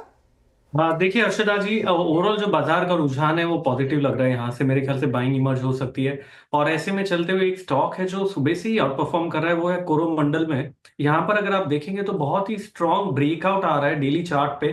प्रीवियस जितने भी हाई थे इसने एक ही कैंडल में निकाल दिया, वॉल्यूम्स अच्छे खासे पिकअप हुए और मोमेंटम बहुत स्ट्रांगली बना हुआ है। तो कोरोमंडल में यहाँ पर बाई की राय होगी। हम टारगेट एक्सपेक्ट कर सकते हैं स्टॉक के अंदर करीबन 1900 के आसपास का टारगेट आ सकता है ऊपर में, और स्टॉप लॉस जो नीचे लगा के रखना होगा इस स्टॉक में करीबन है 1788 का। तो यहाँ पर एक अच्छा खासा ट्रेंड ऊपर में इमर्ज होता हुआ नजर आ रहा है। दूसरा एक ध्यान रखना होगा आपको स्पार्क पे, यहाँ पर सन फार्मा एडवांस जो कंपनी है, यहाँ पर एक स्टॉक बहुत ही चल चुका है, 11.5% की तेजी दिखा चुका है, लेकिन बहुत समय के बाद में यहाँ पर कुछ हलचल होती हुई नजर आई है वॉल्यूम्स के साथ में। तो मेरे ख्याल से अगर यहाँ पर कोई भी डिप मिलता है स्पार्क के अंदर करीबन 232 233 के लेवल्स के आसपास, तो बाय करने की राय होगी वहां पर। और एक्सपेक्ट कर सकते हैं हम यहाँ पे जो पिछला स्विंग हाई था करीबन 252 का, वहां तक जा सकते हैं। तो 252 का टारगेट है, 232 के डिप्स पे बाय करिए और स्टॉप लॉस आपको लगाना होगा करीबन 224 लेवल्स का। बिल्कुल कोरोमंडल वो आई थिंक इसमें मुझे लग रहा है कि शायद एक मूव कल भी पेंडिंग हो, क्योंकि ये एनालिस्ट मीट आज हुई है और stock almost life time high पर है और आई थिंक कल थोड़े से अपडेट्स भी देखने को मिलेंगे कुछ ब्रोकरेजेस की वजह से। तो आई थिंक ये ट्रेड अच्छा खासा ग्रिप में है अब इस समय और पैनल में भी इसको पिक किया गया है। चलिए चार का चौका की शुरुआत करते हैं। शिल्पा जी सबसे पहले आपके पास आएंगे, फटाफट मैं आपको बता देता हूँ टीज़र इसका। शिल्पा जी से सस्ता ऑप्शन ट्रेड लेंगे, उसके बाद चलेंगे राजेश पालवे जी के पास FNO सुपरस्टार के लिए, अमित सेठ जी के पास चलेंगे चार्ट का चमत्कार के लिए और शरद अवस्थी जी के पास चलेंगे मिड कैप फंडा के लिए। तो शिल्पा जी सस्ता ऑप्शन ट्रेड। जी बिल्कुल अनुज जी, सस्ता ऑप्शन रहेगा सन टीवी में। सन टीवी में एक अच्छा खासा ब्रेकआउट आ रहा है, 720 पे अच्छा खासा सपोर्ट है और यहाँ से स्टॉक मुझे लगता है टुवर्ड्स 780 800 जा सकता है। तो यहाँ पे 740 का ही कॉल ऑप्शन जो रफली 14 रुपीज में ट्रेड कर रहा है, आप इसमें पार्टिसिपेट कर सकते हैं। स्टॉप लॉस आप यहाँ पे रखिए 9 रुपए का। जो पहला टारगेट रहेगा वो रहेगा 20 का, इसके ऊपर सस्टेन करता है तो टुवर्ड्स 25 से 28 भी आप एक्सपेक्ट कर सकते हैं। सन टीवी 740 का कॉल लेने की सलाह। ये फिलहाल एक बाय साइड का ट्रेड 13 रुपये 90 पैसे पर है। यहाँ पर एक मौका तेजी का बन रहा है। पालविया जी बताइए FNO सुपरस्टार। तो वर्षा जी रियल एस्टेट में उबर और रियल्टी पे ही बाय करने की सलाह है। स्टॉक में एक कंटिन्यूटी बनी हुई है अप ट्रेंड के और स्टॉक अपने ऑल टाइम हाई ट्रेजेक्टरी पे ही ट्रेड करते हुए दिख रहा है। जिस तरीके का आज मोमेंटम बना है हमें लगता है ये स्टॉक के टारगेट नेक्स्ट 2310 की तरफ बनते हुए दिख सकते हैं। तो यहाँ पे उबर और रियल्टी पे बाय करने की सलाह है। डाउन साइड में स्टॉप लॉस रखेंगे करीब 2238 के आसपास। ओके उबर रियल्टी टॉप गेनर को आज क्या फिर पिक करते हुए इस लेवल पे भी इस वक्त कन्विक्शन काफ़ी स्ट्रॉन्ग है आपका। अमित सेठ जी के पास चलते हैं चार्ट का चमत्कार पिक करने के लिए। अमित क्या पिक कर रहे हैं आप? वीरेन जी मैं MCX के साथ जाऊंगा। ये एक पुल बैक ट्रेड है, स्टॉक 10 और 20 डेमो तक पुल बैक किया और आज एक अपथ्रस्ट जनरेट कर रहा है। ओवरऑल स्ट्रक्चर यहाँ पे पॉजिटिव है, अच्छे रिस्क रिवॉर्ड पॉइंट में हमें मिल रहा है, तो इसे बाय करना चाहिए। 6600 का स्टॉप लॉस रहेगा और टारगेट्स रहेंगे 6900 के। ओके चलिए तो 6900 के टारगेट MCX में शानदार मूव रहा है स्टॉक में भी। शरद अवस्थी जी आपका मिड कैप फंडा। जी हमारा मिड कैप फंडा है IGL इंद्रप्रस्थ गैस। रिसेंटली काफी करेक्शन हमने स्टॉक में देखी है। हमारा ये मानना है कि जिस तरीके से कंपनी डाइवर्सिफिकेशन की बात कर रही है, चाहे CNG LNG के जो कन्वर्जन की बात है, उसके अलावा जो प्रोडक्ट वाइज जो वो डाइवर्सिफिकेशन की बात कर रहे हैं, ट्रैक्टर टेलर्स पे फोकस कर रहे हैं दिल्ली के एडजॉइनिंग एरियाज में, तो वहां से जो उनको इलेक्ट्रिक से नुकसान हो रहा है वो लगभग ज्यादातर वो फैक्टर इन कर लेंगे। प्लस प्राइस से जो APM गैस नहीं मिलने की वजह से जो चैलेंजेस हैं वो शॉर्ट टर्म है, लॉन्ग टर्म में हमें लगता है कि गैस के प्राइसेस में बहुत ज़्यादा वॉलेटिलिटी नहीं रहनी चाहिए। 28 में उनका राज गैस वाला जो लॉन्ग टर्म एग्रीमेंट है वो भी लगभग एक्सपायर हो रहा है, बट इतना ज़्यादा चैलेंजिंग नहीं होना चाहिए सोर्सिंग करना, और डोमेस्टिक अवेलेबिलिटी तो उतनी ज़्यादा इंप्रूव नहीं होगी, बट इंटरनेशनल लेवल पे सोर्सिंग इतनी चैलेंजिंग नहीं होनी चाहिए गैस की, और कंपनी आसानी से जो 5 से 7 रुपए 6 से 7 रुपए SCM के मार्जिन मेंटेन करने की चेष्टा कर रही है, वो कर लेगी। तो मुझे लगता है जैसे जैसे ये 2-3 चीजें ये जो कर रहे हैं, चाहे सिटी गैस डिस्ट्रीब्यूशन में रूरल बेल्ट में पहली बार एक्सपैंड कर रहे हैं, दिल्ली के बाहर भी आउटस्कर्ट्स में, तो मुझे लगता है उसका भी फायदा इनको मिलना चाहिए। तो अगले साल हम ये उम्मीद कर रहे हैं कि कंपनी 28 से 30 रुपए के आसपास की अर्निंग रिपोर्ट करेगी। 1700 करोड़ का कैपेक्स FY25 में भी वो कर रहे हैं। तो मुझे लगता है जैसे जैसे ये जो CBG गैस है उसका फायदा मिलता है, क्योंकि अभी भी इंडिया ज्यादातर मीथेन बेस्ड इंपोर्ट करता है, तो उसको जैसे ये कवर अप कर पाते हैं, उसको जैसे स्केल अप कर पाते हैं, उसका भी फायदा मिलना चाहिए। प्लस जो ट्रेलर्स में CNG वगैरह की यूज की बात कर रहे हैं वहां से भी, और इंटरनली जो ऑपरेशनल एफिशिएंसी बढ़ेगी, CNG LNG जो CNG में इनके पास सरप्लस कैपेसिटी है उसको LNG में कन्वर्ट करके यूज करने का, प्लस सिटी गैस डिस्ट्रीब्यूशन, तो मुझे लगता है कुल मिला के बहुत ज्यादा negative impact APM gas availability ना होने का और EV के एडवेंट का बहुत ज्यादा नहीं पड़ना चाहिए। प्राइसेस में बहुत ज्यादा डिस्काउंटेड है, अगले साल 30 रुपए के आसपास की अर्निंग, 20 का मल्टीपल, तो 600 रुपए के लक्ष्य के हिसाब से IGL। ओके, IGL 394 पे आपका बाय कॉल है। एक बार फिर से मैं आपके स्क्रीन पे कम रखता हूँ उन सभी स्टॉक्स का जो कि आचार का चौका में शामिल किए गए। शिल्पा राव जी ने एक्सेस ऑप्शन पिक किया। सन टीवी की call 740 for possible target of 2025, 9 का स्टॉप लॉस। उसके बाद फिनो सुपरस्टार राजेश पाल जी ने पिक किया। ओबरा रियल्टी करीब 2300 के लक्ष्य के लिए 2238 का यहाँ पे स्टॉप लॉस है। 2263 पे ट्रेड करता हुआ अमित सेठ जी ने पिक किया आज का 4 का चमत्कार। M6 futures for possible target 6900 6600 पे ट्रेड करता हुआ, और IGL को अभी यहाँ पर अभी शरद जी ने पिक किया आज आपकी अपनी फंडामेंटल कॉल मिड कैप फंडा पे।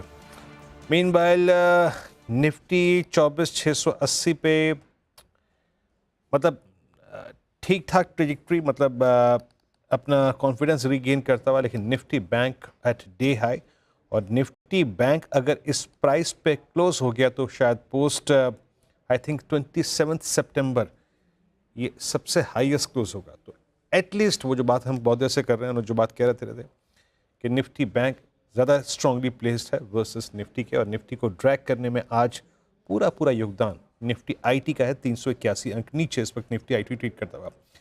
अच्छा, एक बार लेके आइए आप BHEL, अच्छा BHEL को छोड़ते हैं, एस्ट्रल लेके आइएगा। एस्ट्रल आपकी स्क्रीन पे आएगा और मैं बहुत देर से इसको देख रहा हूँ। इसमें एक पुल बैक आ रहा है 1848 पर। आपकी रीडिंग क्या कहती है मानस एस्ट्रल पे? वो just a pull back theory, क्योंकि अब 50 डेमा के ऊपर काफ़ी समय से कंसिडरेट कर रहा है, वो और स्ट्रांग हो रही है क्या? देखिए, व्यू तो डेफिनेटली पॉजिटिव है, क्योंकि यहाँ पर कंसोलिडेशन हो रहा है और कंसोलिडेशन 20 डे मूविंग एवरेज के ऊपर हो रहा है। केवल एक ब्रेकआउट का इंतजार है। अगर 1865 के ऊपर निकलेगा तो आई थिंक 1925 तक के भाव भी एस्ट्रल दिखा सकता है। आई थिंक अभी भी करंट लेवल्स पे भी खरीदारी करने की ही राय रहेगी। करंट लेवल्स पे खरीदारी कर रहे हैं तो 1824 का स्टॉप लॉस लगाइए, 1900 और फिर 1925 के टारगेट के लिए। ओके, चलिए फिर बिल्कुल इस समय एस्ट्रल पे मूव। बैंक निफ्टी बिल्कुल डे हाई के काफ़ी करीब इस समय 53,656 पर, और क्लोजिंग बेसिस पर आई थिंक 3rd या 4th हाईएस्ट क्लोज भी होगा आप यहाँ पर। एक दो स्टॉक्स और देखते हैं, कुछ स्टॉक्स जो हमने सुबह डिस्कस भी किए थे, पर पेटीएम लेकर आइए वापस ज़रा। और पेटीएम अब आ रहा है करीब डे हाई पर, और अपने 52 वीक हाई की ट्रेजेक्ट्री को अब ये स्टॉक हिट करने जा रहा है। सुबह बात हुई थी, इनफैक्ट हिट कर दिया है इसको, 1010 का हाई पेटीएम पर, तो शानदार मोमेंटम यहाँ पर। एक बार इस पर व्यू ले लेते हैं, उसके बाद आगे बढ़ेंगे। शरद जी, पेटीएम कोई व्यू? देखिए, जनरली मुझे लगता है प्लेटफॉर्म कंपनीज जैसे जैसे नॉर्मलाइज होते हैं बिजनेस में, रिस्क ऑन मूड रहता है, तो 8 टाइम्स EV टू सेल्स मिलना बहुत मुश्किल नहीं होना चाहिए। तो 1 ईयर फॉरवर्ड पे लगभग कितना 6.5 6.4 टाइम्स EV टू सेल्स चल रहा है। तो अभी भी आप यहाँ से कितना 30-40% जैसी और अपसाइड आ सकती है, क्योंकि मैं मार्केट्स पे थोड़ा पॉजिटिव हूँ और मुझे लगता है रिस्क ऑन मूड ही रहना चाहिए रेट कट के साथ। तो हो सकता है आपको यहाँ से भी एनीवेयर बिटवीन 20 to 40% और अपसाइड इसमें दिखाई दे जाए। नंबर्स में ऑब्वियसली FY27 तक शायद आपको वेट करना पड़ेगा पॉजिटिव पैट देखने के लिए, लेकिन मुझे लगता है जो बीच में थोड़ी बहुत प्रॉब्लम्स आई थी वो अब रिजॉल्व हो गई है। तो आप 25 से 30% अपसाइड मुझे लगता है अभी भी यहाँ से आ सकती है स्टॉक में। ओके, चलिए काम करते हैं। अब एक आज का स्टॉक ऑफ द डे की बात करते हैं। डिक्सन 5% ऊपर आज का हीरो ऑफ द डे क्यों है, ये बताने के लिए यतिन के पास चलते हैं। Yatin, good afternoon. आज डिक्सन टेक्नोलॉजीज़ के शेयर्स फोकस में है। स्टॉक एफएनओ का टॉप गेनर है और कहीं ना कहीं ये जो न्यूज़ फ्लो है, जहां डिक्सन एक जॉइंट वेंचर फॉर्म करने वाला है वीवो इंडिया के साथ, उसके बाद स्टॉक में बज़ बना हुआ है। ये joint venture mobile phone manufacturing करने के लिए बनाया जाएगा, जहां डिक्सन टेक्नोलॉजीज़ लगभग 51% होल्ड करेगा। कुछ ही दिनों पहले जो ब्रोकरेज की रिपोर्ट आई थी, उन्होंने भी यही सुझाया था कि जो मैन्युफैक्चरिंग और China+1 की थीम है इलेक्ट्रॉनिक्स में, उसका एक बेनिफिट डिक्सन टेक्नोलॉजीज़ को होता हुआ दिखाई पड़ेगा। इनफैक्ट नोमुरा की यहाँ खरीदारी की सलाह है 18,650 के टारगेट्स के साथ, और इनको लगता है कि जो गूगल पिक्सल फ़ोन है और दूसरे स्मार्टफोन्स हैं, उससे काफ़ी अच्छी ग्रोथ और रेवेन्यू पोटेंशियल आता हुआ नज़र पड़ सकता है। इसके अलावा HSBC का भी मानना यही है, उनका टारगेट 16,600 है, वो टारगेट रिव्यू होगा। लेकिन अगर हम बात करें तो 50% की EPS CAGR अगले 2 वित्त वर्षों में HSBC एक्सपेक्ट करता है डिक्सन टेक्नोलॉजीज़ में। तो कहीं ना कहीं शानदार अर्निंग्स ग्रोथ और नए नए अनाउंसमेंट्स के चलते डिक्सन टेक्नोलॉजीज़ का शेयर्स आज बजिंग दिख रहा है। अर्निंग्स ग्रोथ अच्छी खासी रहेगी, कई सारे टाइप्स याद रखिएगा। नोकिया मोटरोला के फ़ोन्स ये वैसे भी कंपनी बनाती है, उनके साथ वैसे भी करार है। और लैपटॉप्स के लिए, नोटबुक्स के लिए असूस और HP के साथ करार, और एक और वीवो जैसा क्लाइंट इनके साथ जुड़ता हुआ। आशीष, एक चार्ट चेक दीजिए इस पर। ट्रेंड यहाँ पर है वो फिलहाल डिक्सन के ऊपर पॉजिटिव है। यहाँ पर आज हमने अच्छा खासा मूवमेंट आता हुआ नजर भी आया इस स्टॉक के ऊपर, और यहाँ पर गुंजाइश है कि यहाँ से वापस से रेज्यूम हो सकता है। ओवरऑल IT सेक्टर मुझे लग रहा है कि रेज्यूम होगा, और डिक्सन उसमें लीड करता हुआ नजर आ रहा है। तो यहाँ पर नए हाई पे चल रहे हैं स्टॉक। यहाँ पे कोई भी डिप अगर आपको मिलती है डिक्सन के अंदर तो बाइंग अपॉर्चुनिटी होगी। डिप कहाँ तक की देखनी है हमें? 18,500 तक की डिप, वहां पर अगर आता है, आज का जो मिड था लेवल उसके पास आता है, वहां पर बाय करके चलिए। ऊपर में जो टारगेट निकल कर आता है स्टॉक में करीबन 19,400 के आसपास के लेवल्स देखे जा सकते हैं, और स्टॉप लॉस कल के हाई पे लगा के रखिए 18,017 पे। तो रिस्क रिवॉर्ड अपीलिंग है। स्टॉक 52 हाई पे, यहाँ पे कोई भी हर्डल ऊपर नहीं है, डिप्स पे बाय करने की राय हुई इस पर खरीदने की राय डिक्सन टेक में। चलिए अब थोड़ा सा गियर बदलते हैं और बात करते हैं चीनी कंपनियों की। चीनी कंपनियों में देखिए 2 बड़े फैक्टर्स होते हैं। एक तो डोमेस्टिक मार्केट में किस तरह का प्रोडक्शन है, किस तरह की डिमांड है, एथेनॉल प्ले कितना आगे बढ़ता हुआ दिखाई देगा, और सबसे इंपॉर्टेंट क्योंकि ये ग्लोबल कमोडिटी है तो इंटरनेशनल मार्केट से क्या ट्रेंड बन रहा है।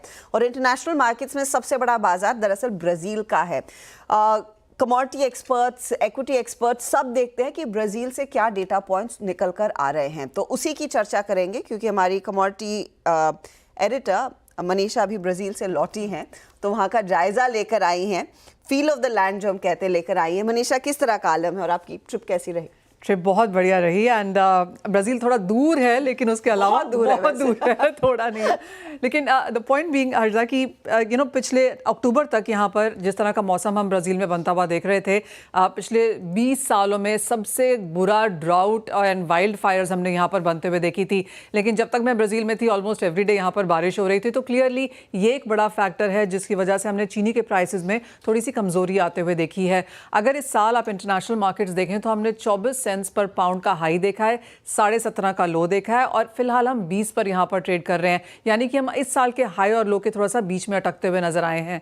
और जिस तरह के नंबर्स रहे हैं, ब्राज़ील की प्रोडक्शन पिछले साल के कंपैरिजन में कम है, इंडिया की प्रोडक्शन पिछले साल के कंपैरिजन में कम है, लेकिन मौसम थोड़ा सा बेहतर हुआ है। थाईलैंड की जो प्रोडक्शन है वो यहाँ पर बढ़ती हुई नजर आई है, और जो बाजार एक्सपेक्ट कर रहा था कि अगले साल जिस तरह का डेफिसिट है उस डेफिसिट में थोड़ी सी कमी है, इसके लिए अभी मुनाफा वसूली है। लेकिन इंडियन मार्केट्स में जो बहुत इंपॉर्टेंट है वो ये देखना है कि क्रशिंग शुरू हो चुकी है। प्रोडक्शन पिछले साल के कंपैरिजन में थोड़ा सा कमजोर जरूर है क्योंकि महाराष्ट्र में इलेक्शंस था, तो हमने शुरुआत ही यहाँ पर थोड़ी सी लेट आते हुए देखी। लेकिन अभी भी जो चीनी का मिनिमम सेलिंग प्राइस रिवीजन है वो नहीं हुआ है। इस साल के लिए अभी तक हमने एथेनॉल प्राइसिंग रिवीजन भी आता हुआ नहीं देखा है। तो ये 2 एक फैक्टर्स हैं जो अभी भी यहाँ पर बाजार को बॉदर कर रहे हैं। अदरवाइज अंतर्राष्ट्रीय बाजारों में जो चीनी की कमी की बात हम कर रहे थे, वहां से थोड़ी सी इंप्रूवमेंट जरूर है।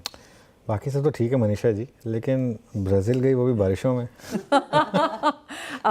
बारिश तो बाई चांस हो रही थी, वो भी शाम को हो रही थी, लेकिन डे में बहुत अच्छा मौसम था। I can tell you that ये समर सीजन है ब्राज़ील में और काफ़ी लोग वहाँ पर उसका लुत्फ उठा रहे थे। ठीक है, थोड़ा हमें जेलस फील कराने के लिए बहुत बहुत शुक्रिया और ये जानकारी देने के लिए। शेयर करूंगी अनुजा, अभी तो मैंने की नहीं है। बस ठीक है, नहीं मत करो ठीक है, चलिए खैर कोई नहीं। ये चीनी शेयरों पर एक व्यू, एक फटाफट इस पर एक राय ले लें, उसके बाद आगे बढ़ेंगे। अब शरद जी, सिक्लिकलिटी फैक्टर बहुत हद तक खत्म हो गया है इन कंपनियों में, लेकिन बलरामपुर जो सबसे बड़ा प्लेयर है, इस पर कोई व्यू है क्या आपका? जी मेरे हिसाब से बलरामपुर इन वैल्यूएशंस पे बहुत अट्रैक्टिव तो नहीं लगता है मुझे, लेकिन जो कैपेक्स ये कर रहे हैं अगले 1.5 से 2 साल में, जो डाइवर्सिफिकेशन वाला प्रोजेक्ट है, वो जैसे रिजल्ट यील्ड करता है तो पॉसिबली ये एक ओनली शुगर स्टॉक है जहां ऐसा कोई प्रोजेक्ट अंडरटेक किया जा रहा है। अब बाकी स्टॉक्स में भी त्रिवेणी हो गया या रेणुका तो खैर छोड़ दीजिए। तो मुझे लगता है ज्यादातर स्टॉक्स में वैल्यूएशन लगभग पीक मल्टीपल्स पे ही है, और जो साइक्लिकलिटी खत्म हुई है वो ऑलरेडी वैल्यूएशन में दिखाई दे रहा है। तो मुझे नहीं लगता कि वहां से कोई बहुत बड़ा अपटेक आएगा, क्योंकि 50% ऑब्वियसली कमोडिटाइज्ड ही रहेगा शुगर से, बाकी का एथेनॉल और डिस्टिलरी वाला बिजनेस से आएगा। तो मुझे लगता है अगर आपको एक ही स्टॉक पे बेट करना हो तो बलरामपुर पे बेट करिए, लेकिन इस लॉजिक से कि 1.5 से 2 साल बाद जो कैपेक्स आएगा वो कैसे नंबर्स यील्ड करता है उस पर डिपेंड करके नॉर्मल बिजनेस बैलेंस में मुझे लगता है ज्यादातर पॉजिटिव्स फैक्टर्ड इन वैल्यूएशंस।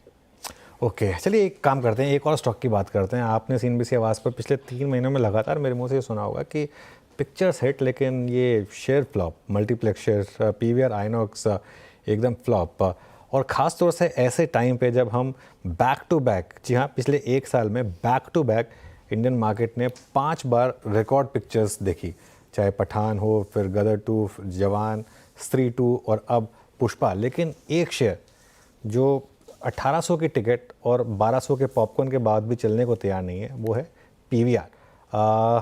थोड़ी रिसर्च की है मिताली ने, उनसे समझते हैं। मिताली गुड आफ्टरनून, बताइए। Good afternoon sir. तो पीवीआर की जो ये फिल्म की दास्तान है कि शेयर्स चलते नहीं हैं ब्लॉकबस्टर मूवीज़ चलने के बाद भी, तो उस पर एक नज़र डालते हैं। ब्लॉकबस्टर फिल्म्स के बावजूद भी शेयर में हमें मोमेंटम देखने को नहीं मिला है। आइनॉक्स के साथ मर्जर के बाद भी जो सिनर्जी इफेक्ट है वो शेयर के प्राइस में देखने को नहीं मिली। साथ ही जो पीवीआर का स्क्रीन प्ले है ये भी काफ़ी हमें कमज़ोर नज़र आया है, और पिछले 3 सालों में निवेशकों को बिल्कुल रिटर्न नहीं दिया है। अगर प्राइस रिटर्न की बात की जाए तो 1 महीने में 3% का रिटर्न दिया है, 1 साल में 20% गिरावट देखी गई है शेयर में, वही 3 साल में 11% तक टूट चुका है ये शेयर। अब बात करें कि इस साल 2024 में जो सबसे बड़ी मूवीज़ रही उनका बॉक्स ऑफिस कलेक्शन कितना था, तो अभी तक पुष्पा 2 ने 900 करोड़ का कलेक्शन कर लिया है। साथ ही स्त्री 2 जो रिलीज़ हुई थी वहाँ पे 700 करोड़ का कलेक्शन उन्होंने किया, कल की 375 करोड़। भूल भुलैया 3 की बात करें तो वहाँ 281 करोड़ का कलेक्शन देखने को मिला, और डेडपूल और वुल्वरीन और बैड न्यूज़ भी इसी साल रिलीज़ हुई थी। इसके बाद हम रेवेन्यू की बात करें तो कंपनी में सालाना बेसिस पे, ईयर ऑन ईयर बेसिस पे 19% की गिरावट देखने को मिली है। और उसके अलावा प्रॉफिट्स की बात करें तो Q2 FY24 के जो प्रॉफिट्स थे वहाँ में 166 करोड़ का प्रॉफिट दिखाई दिया था, पर Q2 FY25 में आते आते वहाँ नेट लॉस दिखाई दिया है 12 करोड़ का। तो जो पीवीआर का रेवेन्यू है उसका ब्रेकडाउन समझते हैं तो टिकट जो सेगमेंट है वहाँ से 51% कंट्रीब्यूशन आता है, साथ ही फूड एंड बेवरेजेस से 32% का कंट्रीब्यूशन, विज्ञापन से 7% और जो दूसरे सेगमेंट्स हैं वहाँ से 10% कंट्रीब्यूशन मिलता है। तो इन्हीं सोर्सेज में ईयर ऑन ईयर बेसिस पे हमें गिरावट देखने को मिली है। जो रेवेन्यू मूवी टिकट से आता है वहाँ 25% गिरावट है, खाना पीने से 18% की गिरावट, और उसके अलावा विज्ञापन से भी 7% की गिरावट देखने को मिली है। अब अगर हम बात करें तो फुटफॉल भी 20% ईयर ऑन ईयर बेसिस पे कम होता नज़र आया है, और ऑक्यूपेंसी की बात करें तो 61 बेसिस पॉइंट्स भी वहाँ गिरावट देखने को मिली है। तो इन सब गिरावट के पीछे जो वजह है तो देखा जाए तो कौन है इनके पीछे के विलन्स, तो OTT के बढ़ते क्रेज़ के कारण अब जो लोग हैं वो अब घर पे मूवीज़ देखना ज़्यादा प्रेफर कर रहे हैं।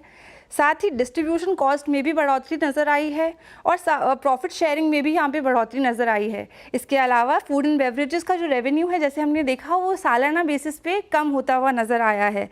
लेकिन अब जो फ्यूचर प्लान की अगर बात करें तो कंपनी ने गाइडेंस दी है कि वो अपनी जो डेट्स है उससे मुक्त होना चाहते हैं, जिसके लिए अपनी कुछ प्रॉपर्टीज़ को उन्होंने बताया है वो लिक्विडेट करके 300 से 400 करोड़ रुपए वहाँ से जुटाएंगे, और 50 नई स्क्रीन्स लगाने का भी उन्होंने निर्णय लिया है।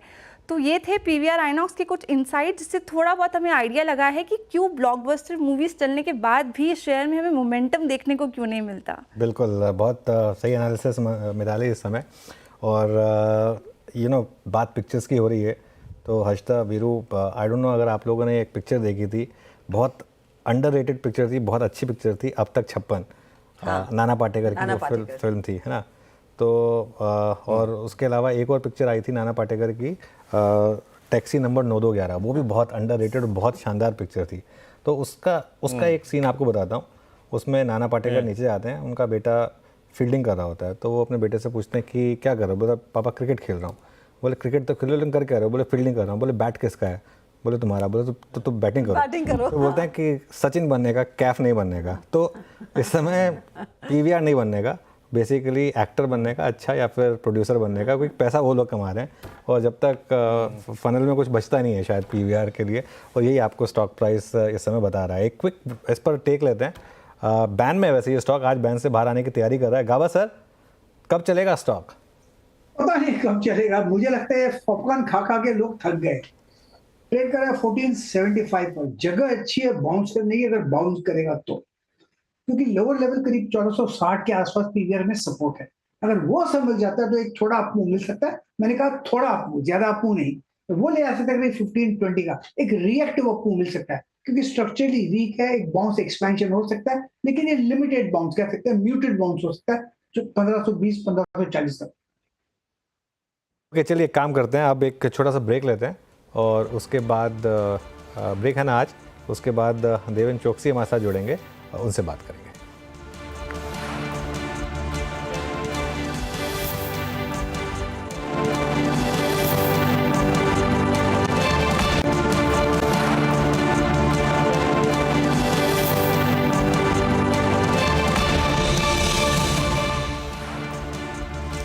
ओके, चलिए अब देवेन चौकसी हमारे साथ जुड़े हैं, डीआर चौकसी फिनसर्व के मैनेजिंग डायरेक्टर। देवेन भाई, गुड आफ्टरनून। इतनी वॉलेटिलिटी मार्केट में, खासतौर से फ्राइडे को आपने देखा ही होगा क्या हुआ था। एक सवाल ये उठ रहा है कि अब इस समय इस मार्केट में करें क्या? आपका क्या व्यू होगा? Good afternoon, Anuj. Well, I think stay with the companies which are fundamentally strong. That is the first point. जो पोर्टफोलियो में है वो कंपनी को आप बनाए रखें, वॉलेटिलिटी से ना डरे। Eight the same time I think जो कंपनी के अंदर दाम गिरे हैं उसको वापस वैल्यूएशन के दर्जे से देखें। अगर वो बेनिफिट मिलता है तो डेफिनेटली बाय करना चाहिए। ऐसा हम लोग हमारी पीएमएस स्ट्रेटेजी के अंदर भी हम लोग ये फॉलो करते हैं। सो सर्टनली मार्केट में जब भी कोई कारण से गिरावट आती है कोई अच्छी कंपनी के शेयर के दाम के अंदर, वो समय के अंदर वैल्यूएशन के नजरिए से भी वो कंपनी को देखना जरूरी बनता है। करंटली जो गिरावट मार्केट के अंदर आ रही है उसमें मुझे ऐसा समझ में आता है कि जो सेक्टर्स या स्टॉक के अंदर अपसाइड लिमिटेड है वहां से इन्वेस्टर अपने पोर्टफोलियो को हल्का करके आईपीओ बेस्ड कंपनी के अंदर ज्यादातर फंड शिफ्ट कर रहा है, क्योंकि आईपीओ बेस्ड कंपनी के अंदर आइदर प्री आईपीओ बाइंग और एज एन इनकार investor buying for the institution, I think in the post listing time उनके अंदर उनको जो एक डिसाइडेड रेट ऑफ रिटर्न मिल जाता है 20-30% का, उसके ऊपर से उनके पोर्टफोलियो की एनएवी बढ़ जाती है। तो ये पूरा चर्निंग का जो माहौल है आईपीओ के अंदर, that is actively gaining the entire momentum in the market. And as a result of it जो कंपनियां के दाम के अंदर अपसाइड कम दिख रही है वैल्यूएशन के नजरिए से देखे, लिस्टेड कंपनी के दाम के अंदर अपसाइड कम दिखती है, वहां पे इन्वेस्टर एग्रेसिव होकर पोर्टफोलियो खाली करता है एंड ये is trading it. Unfortunately I think this is true also for some of the fund schemes कि जहां पे भी ये प्रक्रिया चालू है। I think they are constantly churning the portfolio in order to book profit and show better NAVs for the investors.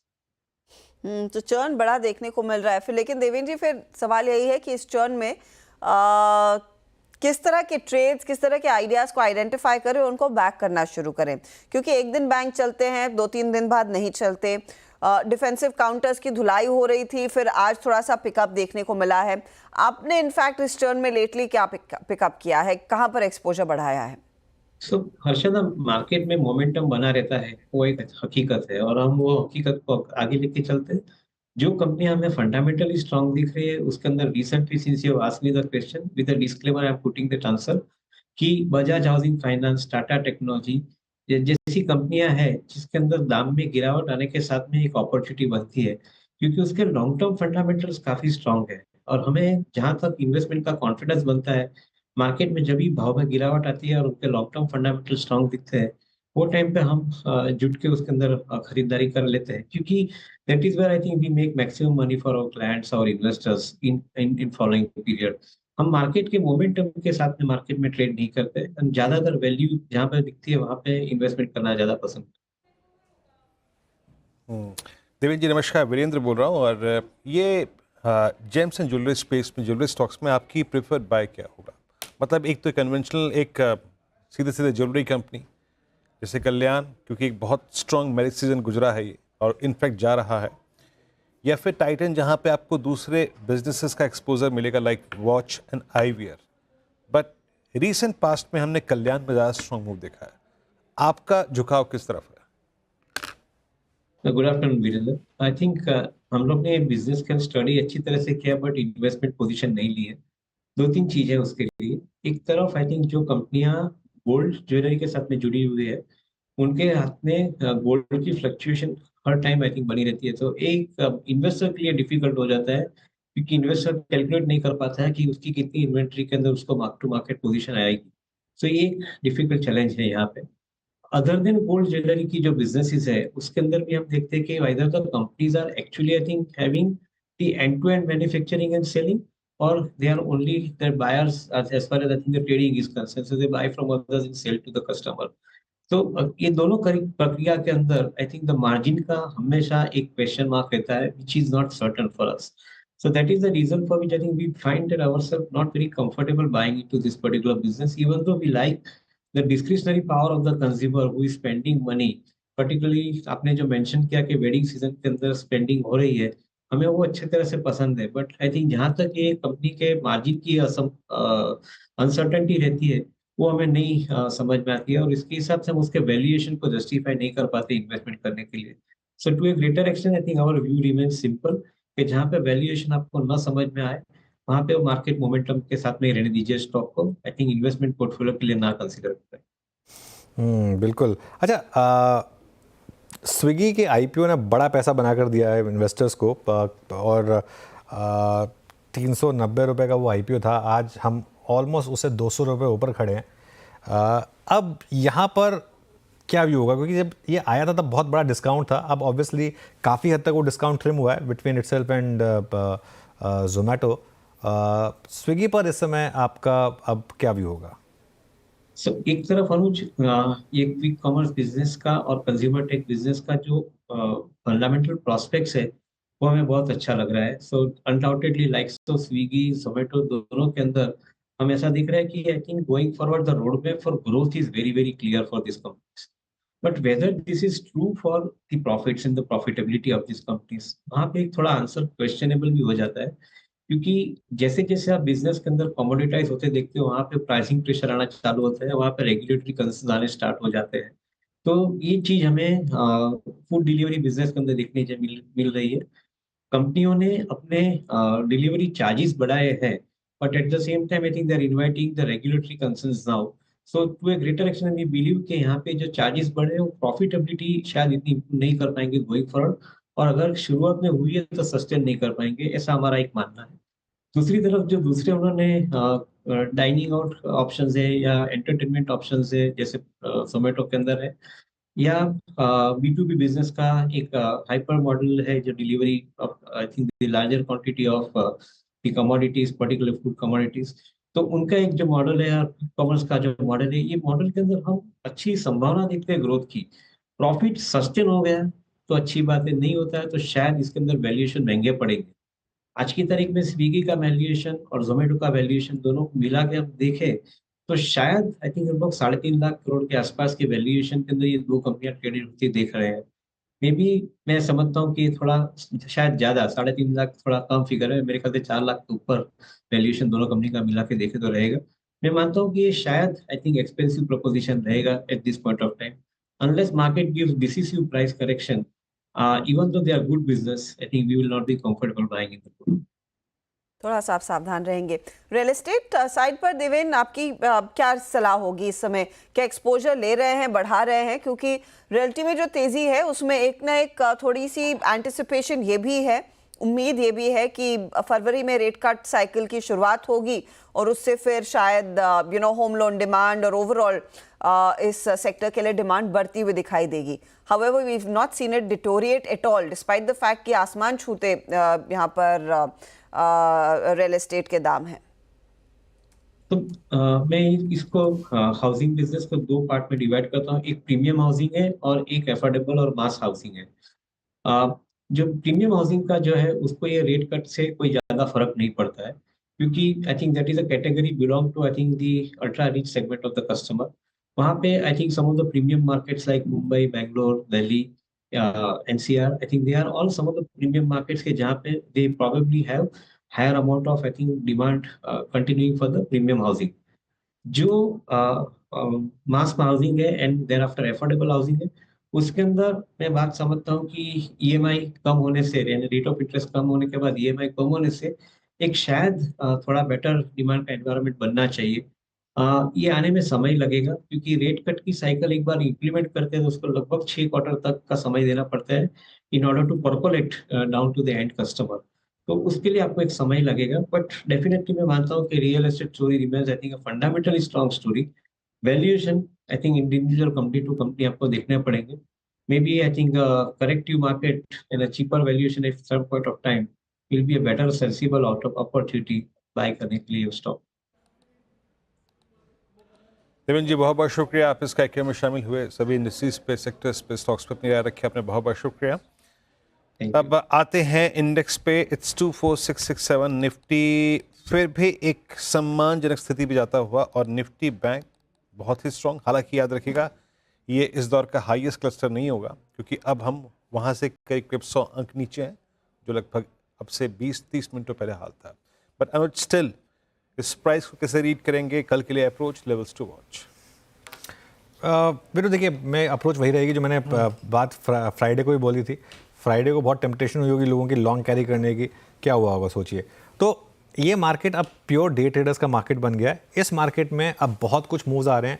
ये जो डीप पॉकेटेड हेज फंड्स हैं ये किस तरीके से इस मार्केट को अप्रोच कर रहे हैं, और इसीलिए अब आप देखिए ज़्यादा वॉलेटिलिटी सिमट कर अब इंडेक्स में आ गई है। इंडिविजुअल स्टॉक्स में इतना वो नहीं है।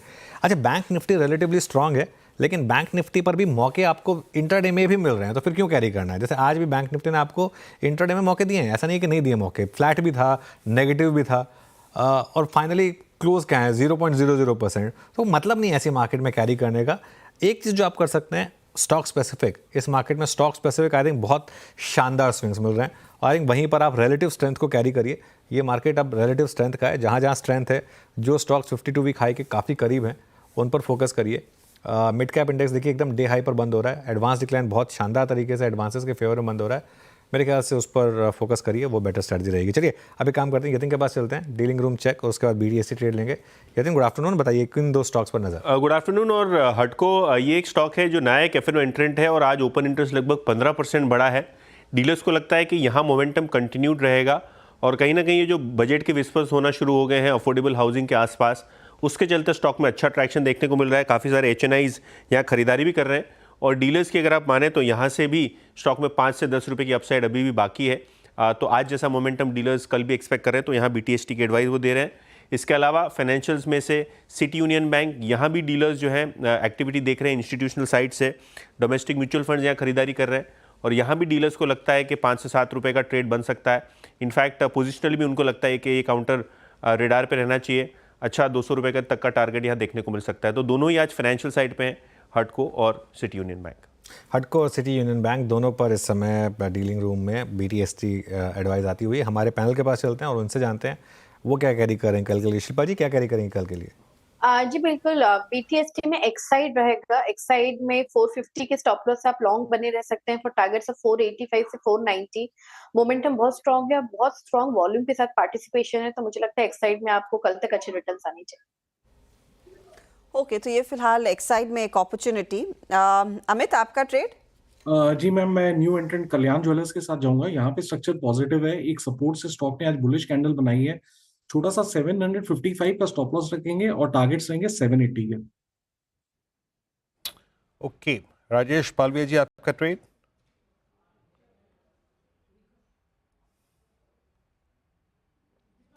राजेश जी आप म्यूट पे हैं प्लीज। माफ कीजिएगा। सो मदरसन पे बाय करने की सलाह है। स्टॉक में अगर हम देखें तो पिछले 8 से 10 दिनों में स्टॉक एक साइडवेज कंसोलिडेशन दिखा रहा है। एक करेक्शन के बाद 200 डे मूविंग एवरेज के आसपास अपने आप को होल्ड आउट करते हुए दिख रहा है। आज का मूव जो बना है वो दिखाता है कि ये स्टॉक अब ये रेंज का ब्रेकआउट करने के लिए तैयार होते हुए दिख रहा है। मदरसन फ्यूचर पे बाय करने की सलाह है। अपसाइड के टारगेट 176 178 तक एक्सपेक्ट कर रहे हैं। डाउन साइड में स्टॉप लॉस होगा करीब 166 के आसपास। ओके, गाबा सर आपका ट्रेड क्या रहेगा? मेरा ट्रेड रहेगा कल के लिए वो है कमिंस इंडिया। ट्रेड करा 3666, स्टॉप होगा 3650, फिर 16 रुपए। अपसाइड टारगेट 3700 की। आई think it's okay, Cummins India. Okay, तो ये फिलहाल कमेंट्स में एक मौका जिसकी हम चर्चा कुछ देर पहले कर भी रहे थे। आशीष, आपका ट्रेड क्या रहेगा? देखिए, मेरा ट्रेड जो रहेगा वो है लोढ़ा पे। यहाँ पर एक रियल एस्टेट में बहुत अच्छा एक मूव आता हुआ नजर आ रहा है, ओवरऑल सेक्टर सपोर्ट कर रहा है और लोढ़ा में भी काफी अच्छी छलांग लग रही है। तो बीटीएसटी के हिसाब से गुंजाइश है, कल सुबह ही हमें एक अच्छा खासा प्रॉफिट देखने को मिल सकता है। लोढ़ा में लॉन्ग पोजीशंस क्रिएट की जा सकती है 1520 के टारगेट के लिए। और नीचे में जो आप सपोर्ट देख सकते हैं स्टॉक में करीबन आता है 1440 का। और दूसरा है नाइका। नाइका एक देखेंगे तो बहुत टाइम से रिवर्सल पैटर्न बना रहा था। आज के दिन में वॉल्यूम्स अच्छे खासे पिकअप हुए और ब्रेकआउट आता हुआ नजर आ रहा है। तो नाइका में एक गुंजाइश है, एक अच्छा रिस्क रिवॉर्ड सेटअप बन रहा है। यहाँ लॉन्ग पोजीशंस क्रिएट की जा सकती है 185 के टारगेट के लिए और नीचे में स्टॉप लॉस आता है करीबन 170 के लेवल्स पे। ओके, मानस आपका ट्रेड क्या रहेगा? वीरेन जी, लॉन्ग पोजीशन एनसीसी में लेके जा सकते हैं क्योंकि स्टॉक करेक्ट हुआ था, 50% करेक्शन हुआ। कल हैमर पैटर्न बना, आज 20 और 10 मूविंग एवरेज को रीगेन कर लिया। थोड़े बेहतर वॉल्यूम भी देखने को मिल रहे हैं, तो एनसीसी के फ्यूचर में खरीदारी करेंगे। 304.90 का आपको स्टॉप लॉस लगाना है एनसीसी के फ्यूचर में और टारगेट सेट करने हैं 320 रुपए के। ओके, चलिए अब एक काम करते हैं, ट्रेड्स पूरी हुई सारी, अब एक बैन अपडेट लेते हैं, उसके बाद वीरो के पास चलेंगे मार्केट बेट के लिए। बैन में 2 स्टॉक्स बाहर आने की तैयारी हो रही है यहाँ पर। बॉर्डर लाइन केसेस हैं दोनों, मेट्रोपोलिस और पीवीआर आइनॉक्स, दोनों में करीब 80% पोजीशन इस समय। वीरो के पास चलते हैं मार्केट बेट के लिए। वीरो बताइए। जी मनोज, करीब 24660, निफ्टी 100 अंक नीचे आई। ब्रेथ को देखते हैं और ब्रेथ के पॉइंट ऑफ व्यू से, क्योंकि आज आईटी बैकफुट पे था, आज बैंक निफ्टी फ्लैट था और निफ्टी बैकफुट पे था। ब्रेथ कैसी रही? 44 लॉन्ग, 74 में शॉर्ट कवरिंग, फिर भी ठीक ठाक थी, उसमें कितनी खराब नहीं। बाकी शॉर्ट 43 में और प्रॉफिट्स को कैश में कन्वर्ट करने की जो टेंडेंसी थी वो नजर आई, क्योंकि 61 जो थे वो लॉन्ग अनवाइंडिंग थी। आइए देखते हैं पहली जो स्लाइड है जिसमें लॉन्ग्स बिल्डअप हुए और इसमें आज दबदबा था पूरा रियल स्टेट। स्ट्रॉन्ग प्रेजेंस थी रियल स्टेट की, काफ़ी स्ट्रॉन्ग लॉन्ग बिल्डअप हुए।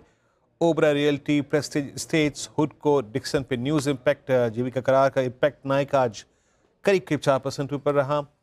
देन अरविंदो फार्मा में शॉर्ट कवरिंग थी, मदरसन। जोमेटो में एक डिफरेंशियल मूव जो था ना वो आज प्ले हो रहा था, क्योंकि आज स्विगी ने बहुत स्ट्रॉन्ग मूव लिया, ऑल टाइम हाई पे क्लोज हुआ। बाकी शॉर्ट बिल्डअप एंजल 1 में, Adani green solutions, about India और टाइटन में यहाँ पे आज शॉर्ट बिल्डअप था। नेक्स्ट स्लाइड आएगी लॉन्ग अनवाइंडिंग, कहाँ प्रॉफिट्स कैश में कन्वर्ट हुए। उसमें मेटल्स में नाल्को, जेएसपीएल, एचपीसीएल, टीसीएस आज प्रॉफिट बुकिंग मोड में गया और निफ्टी आईटी को ड्रैग करने के पीछे सबसे बड़ा कारण ये था। पोटास यहाँ पर भी थोड़ी प्रॉफिट टेकिंग थी।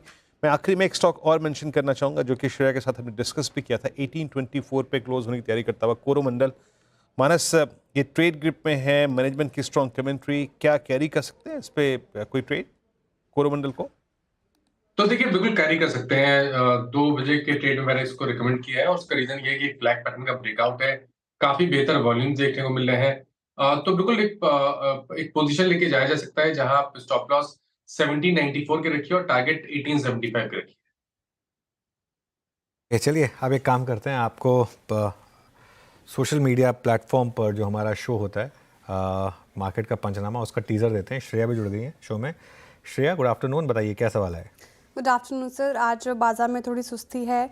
सवाल डॉक्टर रेड्डी पे है। फार्मा सेक्टर ने थोड़ा आज ठीक परफॉर्म किया है, 0.25% की तेज़ी, और डॉक्टर रेड्डी टॉप गेनर्स में शामिल है, निफ्टी के लगभग 2% की तेज़ी। क्या करना चाहिए? सवाल पुनीत जी का है। हाँ पुनीत जी, देखिए बिल्कुल स्ट्रेंथ है इस समय फार्मा में। हालांकि डॉक्टर रेड्डीज़ का जो परफॉर्मेंस है वो काफ़ी पैची रहा है। अगर आप डॉक्टर रेड्डीज़ का 1 साल का चार्ट देखेंगे तो इस स्टॉक ने कहीं भी कोई ट्रेंडिंग मूव नहीं दिया। जो जैसा कि ट्रेंडिंग मूव ये देखिए, ये बिल्कुल बहुत ज़्यादा वॉलेटाइल स्टॉक है। मुझे ऐसे स्टॉक्स पसंद नहीं है, मुझे ट्रेंडिंग स्टॉक्स पसंद है। फॉर एग्जांपल लुपिन का चार्ट देखिए आप, इसी पीरियड में उसने किस तरीके का मूव दिखाया। अगर आप उस स्टॉक के साथ इसको कंपेयर करेंगे तो ये देखिए, ये तो फार्मा में अगर आपको रहना है तो बेटर चॉइसेस हैं देन डॉक्टर रेड्डीज़।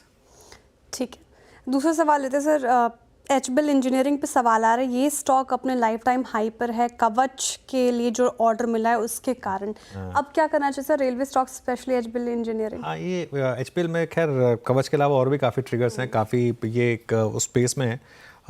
इस स्टॉक में भयंकर री रेटिंग हुई है श्रेया, फ्रैंकली इस प्राइस पर मुझे फ्रेश एंट्री में थोड़ा डर लगता है, क्योंकि इसका अगर आप 2 साल का या 3 साल का चार्ट देखेंगे तो एक वन वे रैली आई है स्टॉक में। लेकिन हाँ, अगर आपके पास है या आपके पोर्टफोलियो में रहा है, ये देखिए ये 2 साल का चार्ट है इसका। ये स्टॉक मुझे याद है जब मैं डिस्कस किया करता था, जब मैं TV 18 में था तो 60-65 रुपये में डिस्कस किया करता था इस स्टॉक को, और अब 700 पर देखकर इसको थोड़ा सा डर लगता है। 3 साल में 10 गुना रिटर्न इसने दिए। अगर आपके पास है तो कोई दिक्कत नहीं है, तो बने रहें आप, फिर तो स्टॉप लॉस ही आपको बाहर निकालेगा। फ्रेश लेना है तो वो आप अपने फाइनेंशियल एडवाइजर से पूछिए कि इस लेवल पर मैं तो फ्रेश अभी एंट्री का आपको बोल नहीं पाऊँगा, तो इसके लिए खैर एनीवे ये 2 सवाल ध्यान रखिएगा, और जितने भी आपके सवाल हैं वो हम 335 पर शेयर में जब जुड़ेंगे आपके साथ मार्केट का पंचनामा में तब बात करेंगे। लेकिन हमारे एक्सपर्ट्स के पास वापस चलते हैं एक बार, कुछ और स्टॉक्स डिस्कस करते हैं उनके साथ। काफ़ी इंडिविजुअल स्टॉक्स पर बात हुई। एक बार बात करते हैं वापस पेटीएम की। सेकेंड डे रनिंग अब ये डे हाई पर बंद हो रहा है। गावा सर, इसको कैरी किया जाए क्या पेटीएम को? 1000 के ऊपर का क्लोज शायद पहली बार होगा पिछले 1 साल में। 1000 के ऊपर क्लोज हुआ, इसलिए कैरी कर सकते हैं उसको, क्योंकि जो बैरियर था 1000 का वो पार कर लिया। That's good. तो 1000 के नीचे का स्टॉप लगाएं, 8 रुपए का रहेगा करीब, और क्या 7-8 रुपए का। अपसाइड ओपन हो गया करीब 1100 और 1200 के लिए, लेकिन यहाँ पर एक मुझे लगता है कि अप मूव ऑन है, इतना ही कह सकते हैं, और जस्ट टेक इट आउट। अच्छा लग रहा है मुझे पेटीएम। जी, पेटीएम एक स्ट्रॉन्ग क्लोज की तरफ बढ़ता हुआ। आज सुबह हम चर्चा भी कर रहे थे, फाइनली एक स्ट्रॉन्ग क्लोज मिला भी हमें। और सुबह इनफैक्ट एक मैंने अपनी स्टॉक अपनी टीम में शामिल किया था, वो था मैरिको। ये सेकंड लास्ट स्टॉक था, और इस बिलीफ में कि शायद अब ये काउंटर जो है अब एक पुल बैक की तैयारी कर रहा है। शिल्पा जी, बहुत अच्छा इसने क्लोज दिया था फ्राइडे को। अगेंस्ट मार्केट स्विंग एक स्ट्रॉन्ग कैंडल क्रिएट हुई, जो कि 2 एवरेजेस के बीच में जाके प्लेस्ड हो गई, राइजिंग 20 डेमा एंड फॉलिंग 50 डेमा के बीच में। फाइनली आज का क्लोज बेहद शानदार है। अगर ये कल 650 के ऊपर ट्रेवल करना शुरू करे तो चांसेस 660 या फिर 665, जो कि लास्ट मंथ के क्लोजिंग के आसपास, आई थिंक नवंबर 27 के आसपास की स्विंग हाई है, वहां तक के चांसेस बनेंगे क्या मैम? हाँ जी बिल्कुल। यहाँ पे 640 के ऊपर भी अगर ये सस्टेन होते रहता है तो मुझे लगता है 655 660 आपको इमीडिएटली आ सकता है। तो यहाँ पे आप 650 का कॉल ऑप्शन जो रफली 8 रुपए 70 पैसे पे ट्रेड कर रहा है, आप इसमें भी पार्टिसिपेट कर सकते हैं। स्टॉप लॉस 4 रुपए का ही मेंटेन कीजिए। ये अगर 660 तक जाता है तो आपको ये ऑप्शन भी बहुत क्विकली टूवर्ड्स 12 से 13 तक मूव करते हुए मिलेगा, और अगर 660 सस्टेन करता है तो 680 इसका नेक्स्ट टारगेट है। तो इसमें आपको ऑप्शन और 20 की तरफ भी मूव करते हुए मिलेगा, तो रिस्क रिवॉर्ड बहुत फेवरेबल है। ओके, मीनवाइल मानस एक बार स्टॉक देखिए इंडियन होटल्स का, और शायद आई थिंक एफएनओ के स्टॉक्स में एक स्टॉक जिसने इस पूरे साल हर महीने ऑल टाइम हाई हिट किया होगा, उनमें इंडियन होटल्स शायद एक स्टॉक हो। 870 के करीब अब, इस पर कोई व्यू? देखिए, यहाँ पर भी व्यू काफी पॉजिटिव है। इसको मैंने शायद फ्राइडे के सेशन में भी रिकमेंड किया था, बट मेरा समझना है कि फ्रेश खरीदारी अब नहीं करनी चाहिए। आपके पास लॉन्ग पोजीशन है तो स्टॉप लॉस को बहुत पास में लगा के रखिए 862 रुपए पे। ऊपर की तरफ एक टारगेट आते हैं 881 रुपए के, तो वो टारगेट आप सेट कर सकते हैं। लेकिन अब फ्रेश खरीदारी 2 दिन की अच्छी खासी रैली के बाद यहाँ पर फ्रेश खरीदारी करना थोड़ा मुश्किल है। वीरू, आपने गोवा ट्रिप में कंट्रीब्यूट किया था क्या ताज एक्सोटिका? नहीं, आईटीसी। हाँ, मैं कब पूछ लूँ आपसे कहीं, क्योंकि क्या शानदार। लेकिन एक चीज़ है वीरू, हम खैर काफ़ी स्टॉक्स की बात करते हैं, ये कंसिस्टेंसी के हिसाब से ना, ये जैसे कहते हैं ना वो एक मिस्टर कंसिस्टेंट इंडियन होटल्स है। कहीं भी आप देखिए, इसका 1 साल का चार्ट देखते हैं, कहीं कोई ऐसा आया ही नहीं कि लगा हो कि ये कभी भी ट्रेड से आपको बाहर फेंक रहा होगा। आई थिंक इस ट्रेड ने कभी बाहर फेंका ही नहीं लोगों को। देखिए हर महीने इसने ऑल टाइम हाई लगाया है इस साल। शानदार स्टॉक रहा है। बिल्कुल मुझे याद है 2023 बजट हम कवर कर रहे थे, सुबह नंबर आए थे जिसके 267 288 पे स्टॉक था ये, है ना। तो वहाँ से आप देखिए अब करीब 950 रुपये का स्टॉक। जब होटलों का बिल चुका रहा था ना अनुज मैं वहाँ पे, और जब मैं स्कैन कर रहा था मेक माई ट्रिप पे होटल्स के दाम, तो फील आ रही थी कि अर्निंग्स इस प्रकार की क्यों है, यकीन मानिए। खैर अब एक चलते हैं इस क्लोजिंग को देखने के लिए अनुज के पास। बड़ी वॉल पे अनुज, ओवर टू यू। बिल्कुल वीरू, चलिए वॉल पे देखते हैं मार्केट की क्लोजिंग। क्लोज मार्केट की देखिए फिर से, ये एकदम जलेबी मार्केट बन चुकी है। पिछले कई दिनों से इस तरह के मूव्स आ रहे हैं। आज 115 पॉइंट नीचे थे, 24,652 पर। निफ्टी बैंक करीब 70 पॉइंट नीचे, निफ्टी आईटी करीब 300-350 पॉइंट नीचे था। इनफैक्ट आज निफ्टी पर ज़्यादा इम्पैक्ट निफ्टी आईटी का था क्योंकि बैंक निफ्टी रिलेटिवली स्टेबल था। लेकिन असली खेल हो रहा है मिड कैप और स्मॉल कैप में, असली स्ट्रेंथ रादर। मिड कैप 3/4% ऊपर, स्मॉल कैप 0.5% ऊपर। एडवांस डिक्लाइन एडवांसेस के फेवर में रही, 1300 बढ़ने वाले शेयर, 1180 गिरने वाले शेयर। एक बार सेक्टोरल हीट मैप देखते हैं, उसके बाद निफ्टी के विनर्स और लूजर्स पर आएंगे। सेक्टोरल हीट मैप में सबसे ऊपर आज था sector of the day real estate, 3% index ऊपर था आज। शानदार मूव। उसके बाद कोई इंडेक्स करीब भी नहीं। फार्मा, पीएसयू बैंक और कैपिटल गुड्स 1-1.5% ऊपर थे, लेकिन रियल्टी एक अलग जगह पे थी, करीब 3% ऊपर। नीचे वाले इंडेक्सेस में सिर्फ मेटल्स 1% नीचे और आईटी यहाँ पर थोड़ा दबाव था। उसके अलावा मार्केट मोर और लेस आज फ्लैट था। अब निफ्टी का हीट मैप देख लेते हैं एक बार, यहाँ देखते हैं किस तरीके के मूव्स आए। और निफ्टी का ये हीट मैप आया 118 पॉइंट करीब निफ्टी नीचे, टाइटन 2% नीचे था, Hindalco, Adani port, TCS, NTPC, Bharti Airtel, Hindustan Unilever, Tata Consumer, UltraTech Cement, Shriram Finance, Tata Motors, ये कुछ स्टॉक्स थे जो नीचे थे। ऊपर वाले स्टॉक्स में आपका डॉक्टर रेड्डीज, इंडसइंड बैंक में एक अच्छे मूव्स आए। यहाँ पर थोड़ा सा मूव अच्छा है। Axis bank, power grid, ITC, Bajaj finance, ये कुछ और स्टॉक्स थे जहाँ पर थोड़े से अच्छे मूव्स आए। लेकिन कुल मिलाकर मार्केट जो था वो मोर और लेस वॉलेटाइल और काफ़ी ज़्यादा वॉलेटिलिटी के साथ बंद हुआ। वीरू, मैं एक चीज़ बताऊं, वैसे आज शाम को सबसे ज़्यादा क्रूशल डेटा क्या वॉच करेंगे हम सब जानते हैं, एफआईआईज़ का। और वो हाँ, वो एक पिक्चर आई थी ना, और वो अक्षय कुमार सलमान खान की, जिसमें वो कादर खान थे, प्रियंका चोपड़ा वाली पिक्चर थी, आई थिंक मुझसे शादी करोगी। उसमें एक मीम बनता है ना, आज दुग्गल साहब ये बने हैं, आज दुग्गल साहब वो बने हैं। तो मेरे ख्याल से अब एफआईआईज़ का टेक्सचर देख के ना, एक आज एफआईआईज़ बुल बने, आज एफआईआईज़ बेयर बने, वो पता चलेगा। क्योंकि 4 दिन से लगातार एक दिन बाइंग, एक दिन सेलिंग, एक दिन बाइंग, एक दिन सेलिंग। आज देखते हैं फाइनली एफआईआईज़ ने क्या किया। चलिए, तो आप देखेंगे आज दुग्गल साहब क्या बने, और दुग्गल साहब जो भी बने, लेकिन आपके पीएनएल अकाउंट में, यानी आपके अगर खाते में कुछ फंसा हुआ है, ट्रेड या फिर इन्वेस्टमेंट कॉल, तो आप उसके बारे में ज़रूर बात कर सकते हैं। बात करने के लिए CNBC आवाज़ के सभी सोशल मीडिया मंचों पे अभी कुछ देर में मार्केट का पंचनामा श्रेया और अनुज के साथ। कोई भी सवाल हो, दिल खोल के पूछिए, अपने प्रश्नों के उत्तर। कल मुलाकात होगी पूरे पैनल की सुबह मॉर्निंग कॉल में, उसके बाद आपकी तैयारी में